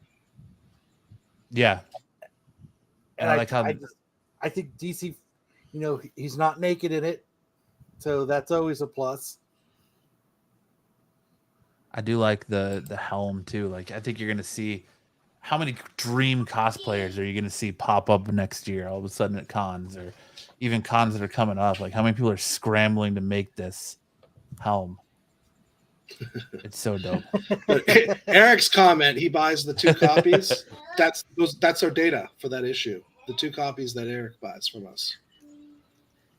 That's We had that's what one it always guy goes off of. drop it off his pull list after the first issue, and that was it. So I guess Was it we're any not getting a good, lot or- of Sandman love in Scottsdale. Oh, so Double O says this is the FOC on 718 and bundles of 25 for comic shops. Oh, that's why it's so hard to find because it was So only my 20. store had a ton of them. I bet you I could probably go there tomorrow and pick one up. I should have asked you. DK says you picked this over the X-Men Legends cover. Let's see the X-Men Legends covers. Let's see if we're wrong. I mean, Actually, my DK's pick was calling the us out. Captain America variant. They had an amazing variant for Captain America. Oh, and you didn't share it in the group ish. See, I mean, Well, I didn't Which you know. did, I didn't Ish. know we were Okay, doing let's covers. the X-Men Legends cover I thought was sucked. Everywhere is Yeah, better it's than alright. Michigan, Darth Lopez. Everywhere. Hey now. Let's. Find that Captain America variant. Well, here's the. I think this is the one he's talking about here. So this is the X-Men Legends cover. At least it's the A cover. I don't know if he's talking about a variant. Because there That's were the a A couple It's variants, not better. but that's the A cover. Sorry, DK. Well, I mean, just look at that Wolverine alone. Dude, that's a lot of back muscles. So this Where's his comic beard? takes place between Incredible Hulk 181 and 182. That's what these X-Men Legends series are doing. They're filling in gaps for the old Then- X-Men series. But why is X-23 only on the cover only, and she's not actually in the book? I'm going to assume so. Dude, Wolverine's been hitting the roids hard. Dude, They made his ear fins shrink or disappear. look at his fucking leg. Well, it's because the rest of his body's so massive. Dude, motherfucker's ripped. Wait, so who said this was the best cover? This Sticks that Boy? was- Now I know BK was just fucking around. Yeah, no, that's BK. Yeah, BK's. Oh yeah, it was BK. But which one did you? Yeah, Which one Phil did you doesn't say, want to do Ish? Captain America. Exactly. Thunder Thigh. 100%. Is it the main cover or the variant? You're talking Sentinel of variant. Liberty, right? Yeah. Whatever's this the one is that came out this week. That's the only other cover I can find. Is it that one? Yeah. I thought that was a beautiful cover. I mean, I still think the Sandman cover just is. yeah. It I don't know. just It looked feels better in like- person. When holding it in my hand, I was like, wow, this is really nice. I mean, it's really cool with the way the jets are flying behind them, but my thing is faces. Like on like anime statues or anything like that, the face 100% matters to me. BK, And 100%. And his this also face is speaks just to the quality of the rest weird. of the covers out this week. Yeah, Nothing really. Who did nothing this jumped cover? out. They really, whoever did the cover, really accentuated the flaps on his boots. it is. Let's see, because there's a main cover. Those It's are a almost like Bikini? Baron Zemo boots. Bikini variant, it says. So See, and then look I mean- how the main cover was garbage compared to this. It's definitely an honorable mention cover. I'll give it that. All right, fair enough. That is not as good. Fear the Redacted. Yeah, I mean, that it's is kind of cool awful. because it's got the cool fight scene and stuff, but like, I don't like it. let's get out of this. Yeah. But Ish only eats bread from New Jersey. Sticks. Sticks is not trolling me over the Predator. Thank you, Sticks. Dude, I had people unfriend me on Facebook because I posted that I thought Predator sucked. Prey, you mean? Predator Prey. Yeah. Or just we'll call it Prey. You're the Whatever. first person I've heard that said that. yeah, he That was said what? You're in the minority, I think, that it sucked. he was messaging me about how Yes. bad it was. Ish has high standards. Okay. I do, especially with Predator movies, damn it. Nah, I just Alright. thought it was boring and stupid and dumb. Ish is definitely into the intellectual side of Predator. I prefer good to Predator films over Predator movies. AVP is so underrated. So, Matt, what did the Ghost Rider Vengeance Forever 1 and the 007? I mean, the Vengeance for One or the Ghost Rider Vengeance Forever #1 does have a pretty dope cover. I'm not gonna lie. Let's see it. Why do I keep doing that? Like this is like it's my first time running this. It's not. I keep hitting the wrong button. There you go. That is a pretty dope cover. I'll have to admit. Look at that back tattoo, man. That's pretty sweet. I can see giving that a best cover of the week. I'm totally down with that. I think this might actually beat out the Sandman one. Dude, I think we failed. I think we missed our mark, Kyle. I think BK is right about this one. Damn it. That's All right, awesome. okay, I take it back. That This actually, is the yeah, best that's cover pretty of the week cool. now. That is And pretty then- cool. That back tattoo thing is The really variant, awesome. the variant's not as cool. It's still a dope. I mean, it's So still that, dope, but that it's not last as one you cool. saw was the actual like A cover. I think that one was the A cover. Yes, yeah, that's the A cover. This is the A. That's cool, man. I'm willing to eat crow. Yes, the fans win. LOL. This is Yeah, I'll escalated. agree. Yeah. How's What the was the- actual book though? Is it any good? Does anybody know if it's actually any good? I have it. I picked it up. Unfortunately, I picked up the B cover, but I have not read it yet. I take it they didn't have any A covers at your shop then. I did not see the A cover there. No. Ed Tilla agrees that this is the best cover of the week. Yeah. He does. But what was the other one you want me to look at? Here, make me big. I'll show you some covers. Make me big. Make me big. I hope this shows up. There we go. So I went crazy. Oh, You got all the 007. double. There's cover A. Too bad 007 sucks. There's cover B. Here is like another version. It's just gray. The previous one was colored. I went crazy with these variants. This was the paperback variant. Then this is the distressed paperback variant. I don't know if you can see it. There's like makes it kind of there's like an aging effect. Then I got I like when this they one do that. and this one, the black and white. How many fucking covers did they come out with? I told you I went nuts. I went absolutely nuts. I got this. And then these two, which had actually a third one. And that's it. Did they do that? For I 60 drew the years? line there.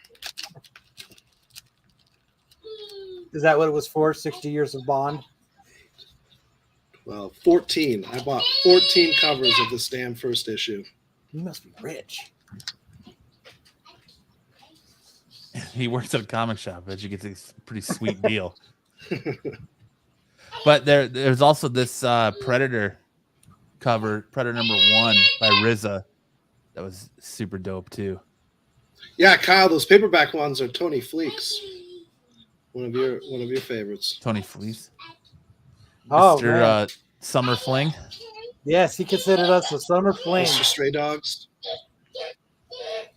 Matt went to tell everybody what happened when you went to go talk to Tony Fleece at Oh yeah, San so I Diego got Comic-Con. some Stray Dogs signed by him at San Diego Comic-Con. I was like, it's nice seeing you on the opposite side of a computer screen. He was that he kind of looked at me where I was like, I interviewed you when I was part of Flipside. And he's like, oh yeah, that's right, Tales from the Flip Side.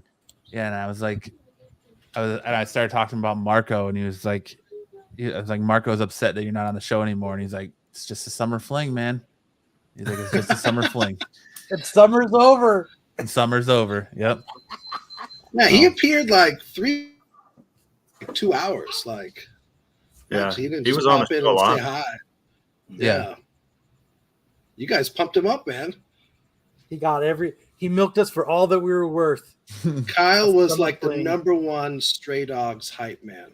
It was like The Bachelor, and when Marco was standing there thinking he was going to get his rose, and Tony said, "I'm going to go solo," Marco was just devastated. So he's now just upset. Marco is so upset. It's summer loving, and he had him a blast. The old summer fling. Yep. It was like he was at camp. But sticking on the topic of comics, you want to do a little bit of comic reviews, review some comics that came out this week? Yeah, let's do it. Let's do it.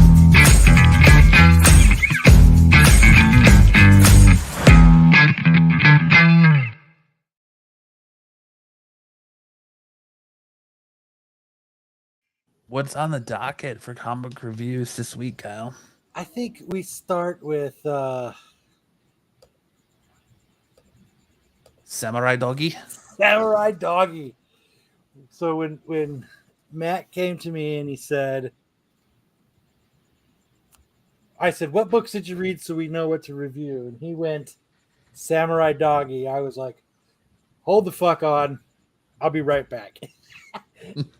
And I was like, what the hell? It's Samurai Doggy. And Samurai Doggy did not disappoint at all.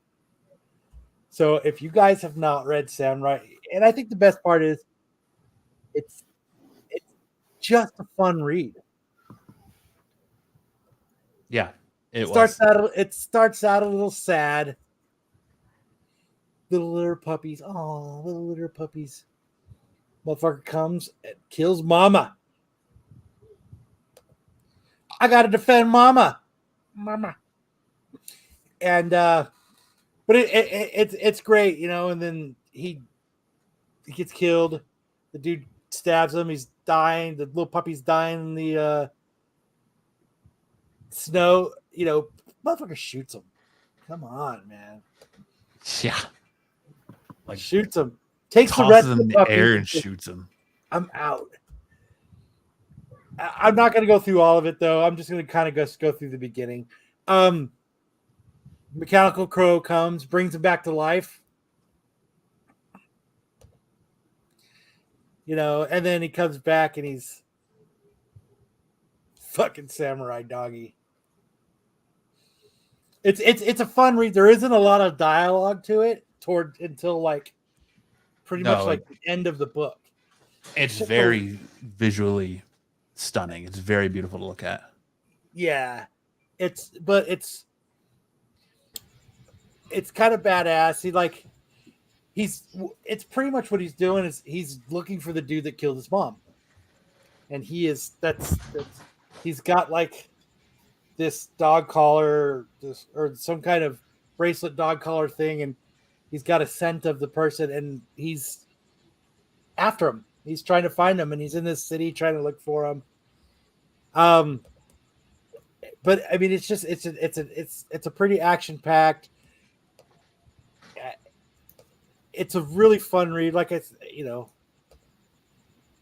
So no, Hartman. If you're an anime fan, the best way I can describe this book is it's like Samurai Champloo meets Cowboy Bebop with a dog as the samurai. It gives me very, very like anime vibes because he's definitely in like a future. I don't know how I would describe it. Say like a futuristic world. It looks like a Samurai Jack with a A9. Samurai Jack's a good one too. Samurai Jack meets Cowboy Bebop or like Cyberpunk. He's in a very cyberpunk-esque dystopian world. And it's just, I was gonna say it has a very European comic look to it, like Jodorowsky, the Incal. And that's very typical the way they do the panels with the white bordering. yeah. That's The cover's really nice. It has a beautiful if your shop is an Aftershock partner, there's a beautiful Aftershock Ambassador exclusive for this book that you can pick up. That's again worth getting, I think. So I had a lot of fun reading it. And it's just kind of like it brought me back to Stray Dogs. Like we're like that you read that first issue of Stray Dogs and you're like, listen, Kyle, check out Stray Dogs. And you're like, what the fuck are you talking about? I want to read a comic about dogs. And it just hits different, man. And that's kind of how this book was. It really hit different. So I think the best part of this is once they get like this person is gonna, she says she knows where to find the person that he's looking for, but first she has something that she wants to do. There was this free ride at the carnival that like these mobsters took over and started charging people, and she wanted to ride it. So he's like, if you do this for me, I'll do this for you. And so he's like, all right. And he just walks up to the line, and they're like, get the fuck out of here. yeah. And it just, and he's like, nah. And then just like hell unleashes, and he just fucking goes after him. Mm-hmm. And it's just, he just takes them all down. Yeah. It was a super fun read. Yeah. And then like he took them all down, and now, there's nobody charging now. And it kind of ended on a note where like, like he's surrounded by dudes with guns, and you know that the next episode is just going to open strong. Or next issue is going to open strong. Yep. So it's a fun read. If you guys haven't picked it up, it's an Aftershock title. It's totally it's a cool worth pick, reading. guys. What? I said it's a cool pick. Yeah, it was a fun read. I get Stray Dogs. like it was one of those surprising ones where you didn't expect it to be as good as it was. So, on to the next. Predator #1. So, what did you think of this, Matt? You get, man, you have Marvel and Hulu revitalizing the Predator franchise in 1 week with Prey. I know Ish didn't like it, but you had Prey on Hulu, and then you get Predator #1. And this issue was surprising to me just because I went into it expecting like another, okay, so we're going to see a rehash of Predator comes to Earth, Predator's hunting humans, human has to survive the Predator, human finds a way to overcome Predator. But that's not really what we get. Like it kicks off in the future, and we see this, someone in a Predator armor fighting another Predator, and he kills it, and then the person takes off the armor and it's revealed to be like a teenage girl. And so she's out going through the galaxy hunting predators, but it's kind of going back and forth to you seeing why in the past. So you see her family get butchered in front of her eyes by a predator. And so she's kind of having this whole flashback. You see her whole family die by the hands of the predator. So she's kind of taking it upon herself to start going out and hunting down predators to seek her revenge. So the art is very unique, I would say, but it was a good read, and I'm interested to read more. Like it started strong, so you could have been left with more just rehash of old Predator stuff, but Marvel just got this license back, or well, I shouldn't say back, but they just got this license, and I feel like it was a strong start. It had a nice mixture of violence when it needed to be, but also just kind of getting you settled into what the world's gonna be. So I liked it a lot. Yep, she lost her mom and her dad, and pretty much the whole crew is what they kind of look like. Yeah. So, but yeah, it's fun. She learned the trade routes, not the trade routes, but like the killing routes. They go from planet to planet, and she's found out the routes of these predators. And it's kind of the same as the last one. She's looking for a certain predator because she actually fought it as a kid and like cut out one of his incisors. Mm-hmm. So there's a certain predator that she's looking for, the predator that killed her parents. So she's like, when she kills a predator, she's like, damn it, not that one. Yeah. So, but it wasn't bad. I don't mind seeing where issue 2 goes. I'm gonna give it a little bit. Eric Williams says Marvel has done a good job with Aliens last 2 runs.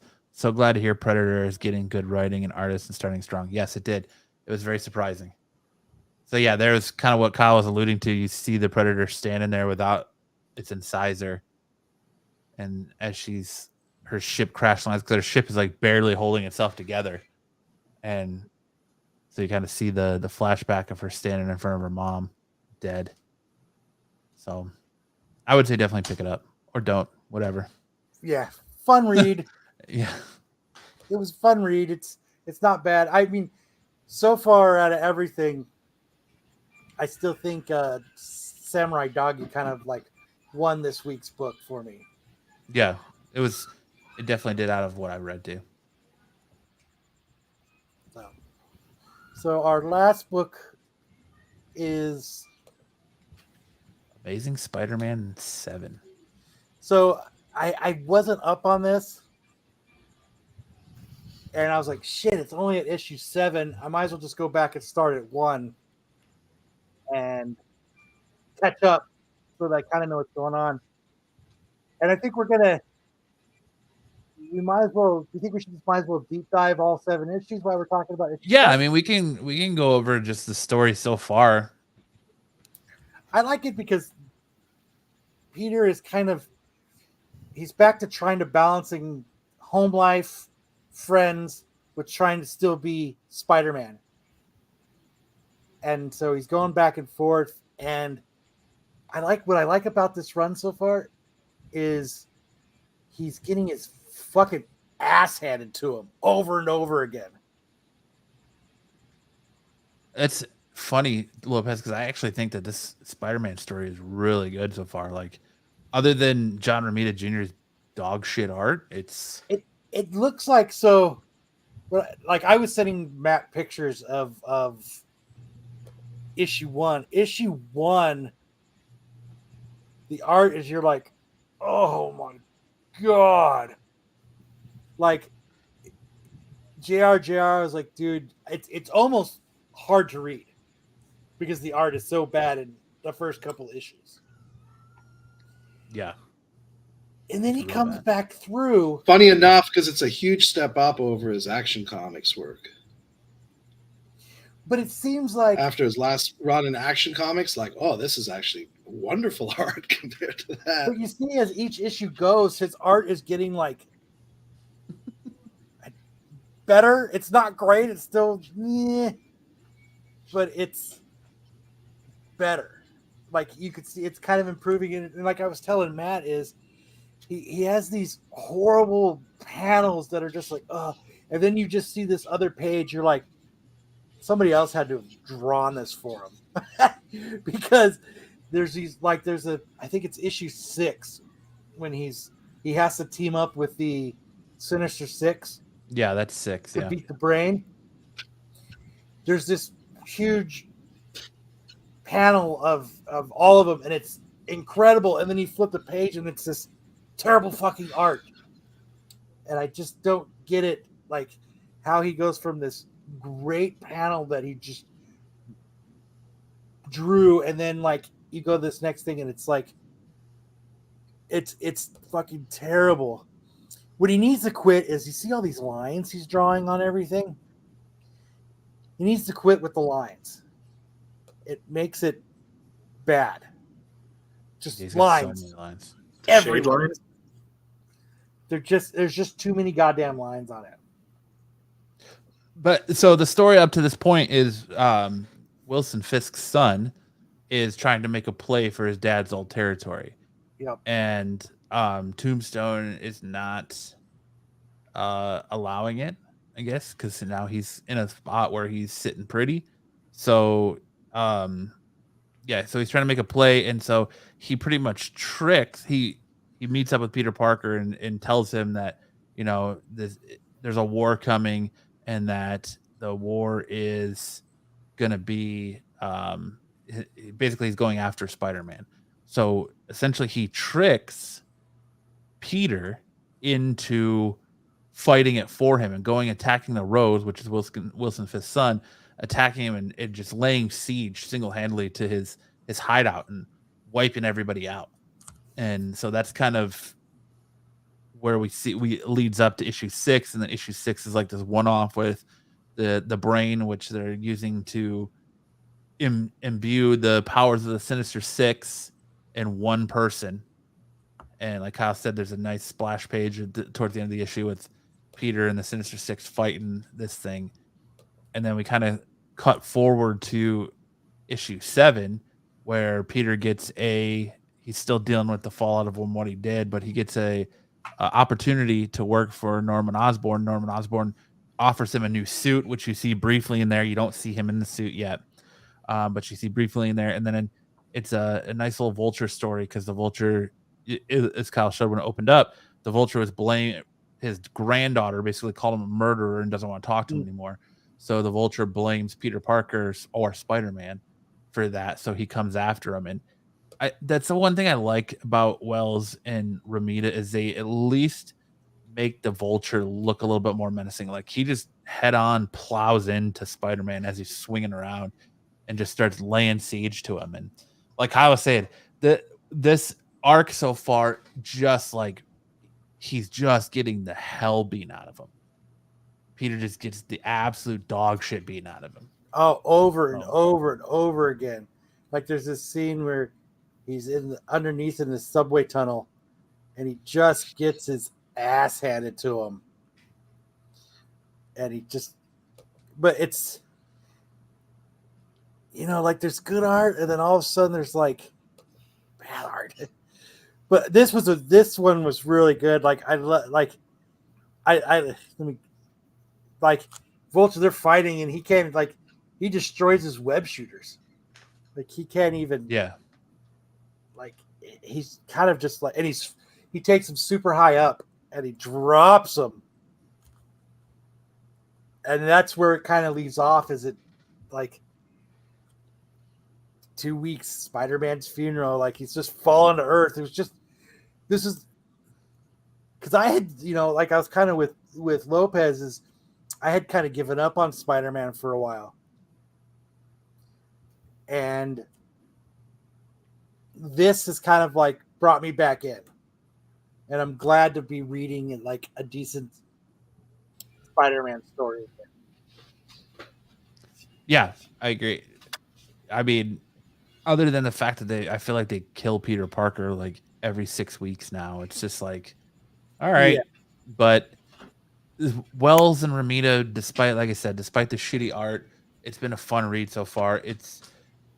I mean, I wasn't a big fan of Otley's run. Like I like Otley's art, but I wasn't a fan of that run. But I liked the later stuff with God, I can't think of his name now. The Harry Osborn resurrected stuff they did, and then I liked the Beyond stuff with Ben Reilly back. So, and now we're getting into this crossover. What's the name of the crossover that's coming up ish? With Ben Reilly in his new suit. Actually, I don't know. I think they showed a thing. Like, I'll add though, definitely there seems to be more interest in this now because we're buying more of this run than we ever did of the Spencer run. So the numbers are up on Amazing Spider-Man. Like I said, it's just nice. Dark Web, it's called Dark Web. Dark Web. And Bagley's coming back for that. So, yeah, Dark Web should be really good. But yes, anyway, I hope Peter will be reborn through a spider's vagina. yeah, They should always do that. That's how he should respawn every time.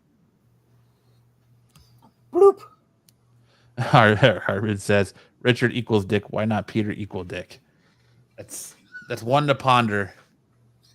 But did we have any other comics to review this week, Kyle? That was it. Those were our three. All right. Now Kyle and I have talked enough. We're gonna hand the floor over to Sam to talk a little bit of anime.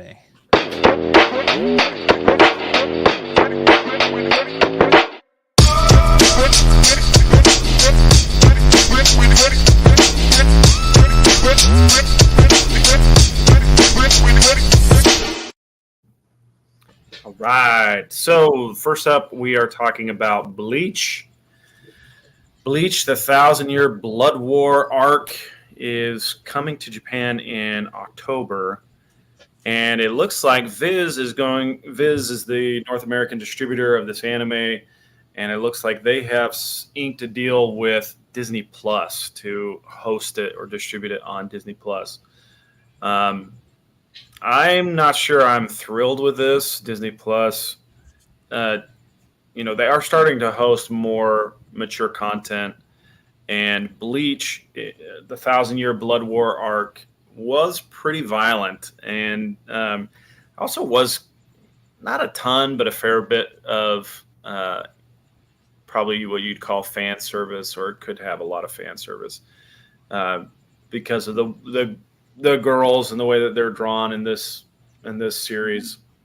But I'm hoping that there's not going to be a lot of Disney thumb on the scale as far as the censoring or animating or changing the way it looks, because this is going to be a lot of fun, and hopefully that they allow Tite Kubo's original vision to kind of take place fully.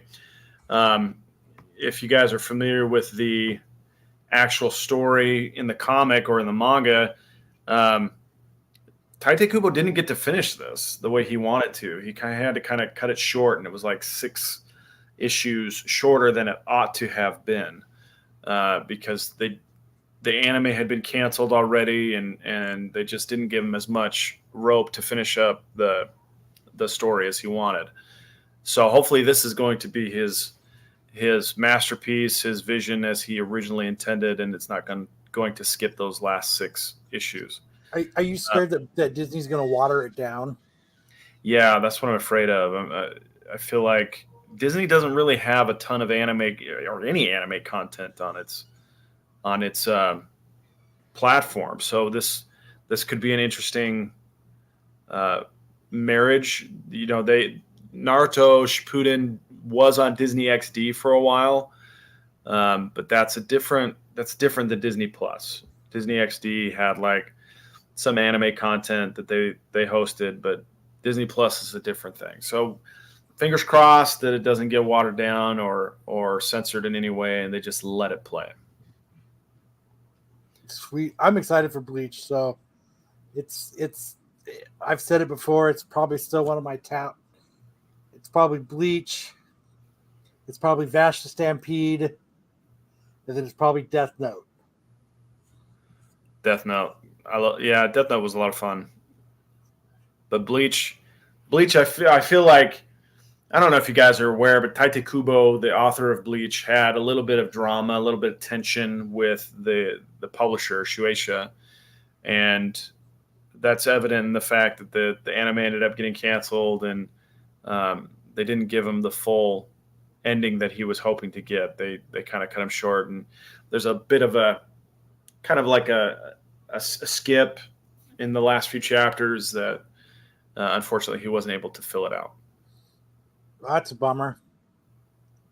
Yeah, well, hopefully this is his do-over. This gets to be the masterpiece that we all hoped it was. Next up, we got Haikyuu. I don't know if you guys are familiar with Haikyuu. This is a fantastic series. It's like 5, 7, 5 words, 7 words, right? Haiku. You're talking about haiku. Yeah, haiku is a poem that has 5 syllables, 7 syllables, 5 syllables.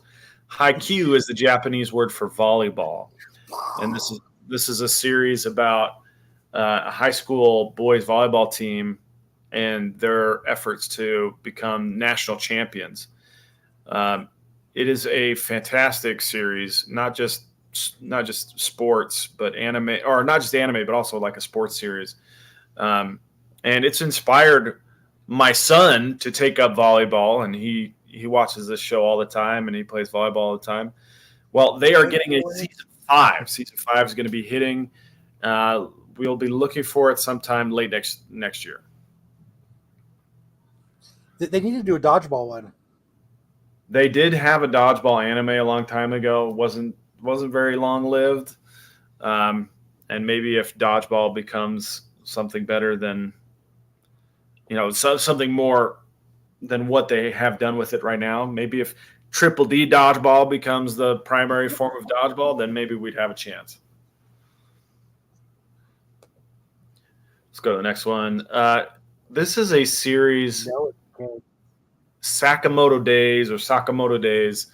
This is a fantastic series. The guy in the middle there with the glasses, that's Sakamoto. And this is basically John Wick if John Wick was fat. So if I was John Wick. Yeah. I do kind of see the resemblance there, Kyle. He looks a little bit like you, just no beard. Yeah, he's got a mustache, instead of beard.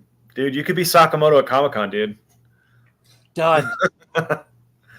So Sakamoto is a retired hitman. He now runs a grocery store in Japan, and he gets a bounty put on him accidentally, and he ends up getting drawn back into the hitman world. And of course, because he has a family, he's got to save everybody from John Candle. Yeah, okay. So he's got to save his family from the hitman world by killing a bunch of people, and it's a very violent anime or a violent manga.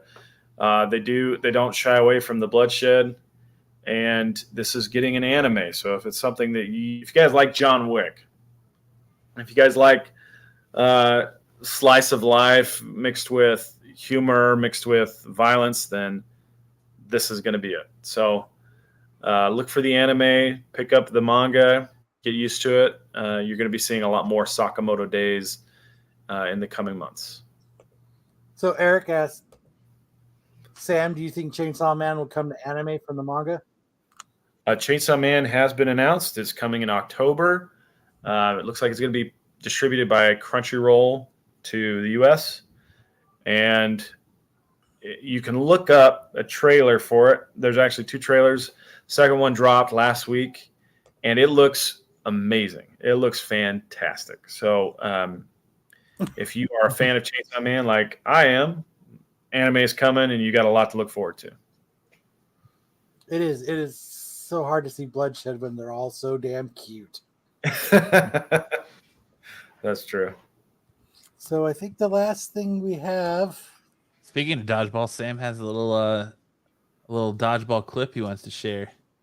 Yeah, my Triple D is in between seasons right now. We finished up a summer season indoors. We usually play outdoors in racquetball courts. So it's been too hot in Arizona. All you guys might know that, but it's so we've been in the off season. But I love to share dodgeball with you guys as much as I can.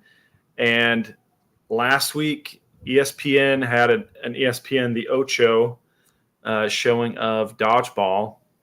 The USA dodgeball team is headed to the World Dodgeball Tournament in Canada later this year, and they had a little exhibition match. They split the team into 2s, and it was Team USA versus Team USA, and brought us a clip of something fantastic. In Triple D dodgeball, if you do a backflip during a match to dodge a ball, you get paid $50 on the spot. We call that we call it a performance bounty. Yeah, it's enough to cover your copay as you go to the hospital. But they did it in the world, or in this exhibition match. So I don't know if you guys can pull that up, and we'll just play it. You got it, Matt, or you want me to do it? Yeah, I can pull it up. Copyright strikes. They can fight it. I'll just keep the audio muted. Yeah, just keep it. So it's now down to a 2v1. Whoop! Oh, there it is. Snap! And whoop! Did that first dude get hit by a ball, though? What's that? Go back. That first dude get hit by a ball? Oh. No, he dodges it. Those are some dodging fools right there. The guy who did the backflip ends up getting hit, so it was all for nothing, but it was a really cool clip. And he got $50. Got him right there. He's out. Well, he's not part of my league. If you were part of my league, you'd get paid. Oh, you pay $50. I paid $50. I thought that's what they did. Not those jokers. Me out of my pocket. I'm paying my players $50 for each backflip. Oh, dude, I'll see you fucking Wednesdays. I'm backflipping full. Yeah. Man. Can't wait to bring you guys more Triple D dodgeball clips. Our season starts up August 24th. We are live on our Facebook group, Triple D Dodgeball League. If you guys want to check that out. A lot of our podcast family comes to dodgeball. Max, who's on Absolute Geek, has started coming. His cousin Tyler, who was part of Couch Crunchers, has been playing for a long time, over a year. And of course, I run the league, so I'm part of the podcast family too. But there we go. Well, here we were supposed to transition to Ish, but he left his position. Yeah. Ish said, I got better things to do. So on that note, we're going to wrap up the show. Thank you, everybody, for coming and hanging out. Remember to like and subscribe Renovision, which I'm sure everybody in this chat already does. Remember to go over to Absolute Geek. Like and subscribe to them, as we're dual streaming there as well. We've got a lot of cool stuff coming. We'd like to reach out and thank you, Pete and Marco, for letting us come and act the fools on here and letting us fill in their Saturday night. We thank everybody in the chat for coming in and hanging out with us. It was a lot of fun. We didn't get canceled on our first episode, so looks like BK will have to come in next week and see us. Well, Dad did have to come in. The principal did have to come in to check on us real quick. So, yeah. And I did notice once Marco came in, everybody left. So obviously Yeah. they only like to see him on Wednesdays Yeah. and Sundays. So remember, tomorrow, catch the dark side. Tales Crew from the Dark talking Side. Yeah. Star Trek, and then don't forget your links in the description. This is our you first drawing a episode. blank? We're a little clunky. Everybody We do what we read. want. Everybody's homework is read Chainsaw Man. There you go. But find us on IG. You can find me at Kyle6479. You can find Matt at Absolute Geek. You can find Sam at Thresh. Oh, that's right. We had a really fun interview Friday with Trace Slobodkin, he's a producer of Haunted, a Netflix show about real stories of extended hauntings, dramatized, and it is scary. It's a scary show. My wife and I were watching it, and it trying, was Hartman. I'm trying. it was really scary. So, And we it got was a a lot fun of interview. fun. We shared We a lot got of a cool lot of fun stuff coming up too, right, Sam? We got so many interviews coming up. We got 2 interviews this week, and then we've got a ghost hunt on Saturday, and then an interview with the host of that ghost hunt, where we'll show our footage from the ghost hunt. So I'm super excited. Is we have an interview with a guy. I found him on YouTube. oh on yeah, another show, and what he's gonna do is he's gonna prove he has undisputable proof the moon landing is fake. yeah, we have Bart Sibrel, noted moon landing skeptic, coming on the show too. And I'm super excited for that. It's going to be so much fun.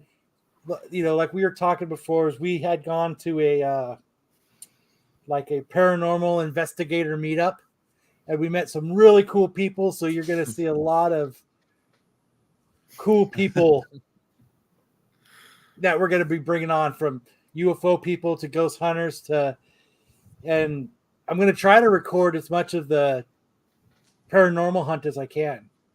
And we're driving to, where is it? We're driving to Miami, Arizona. Miami, Arizona, not real Miami, Arizona. And we're going to be doing a ghost hunt.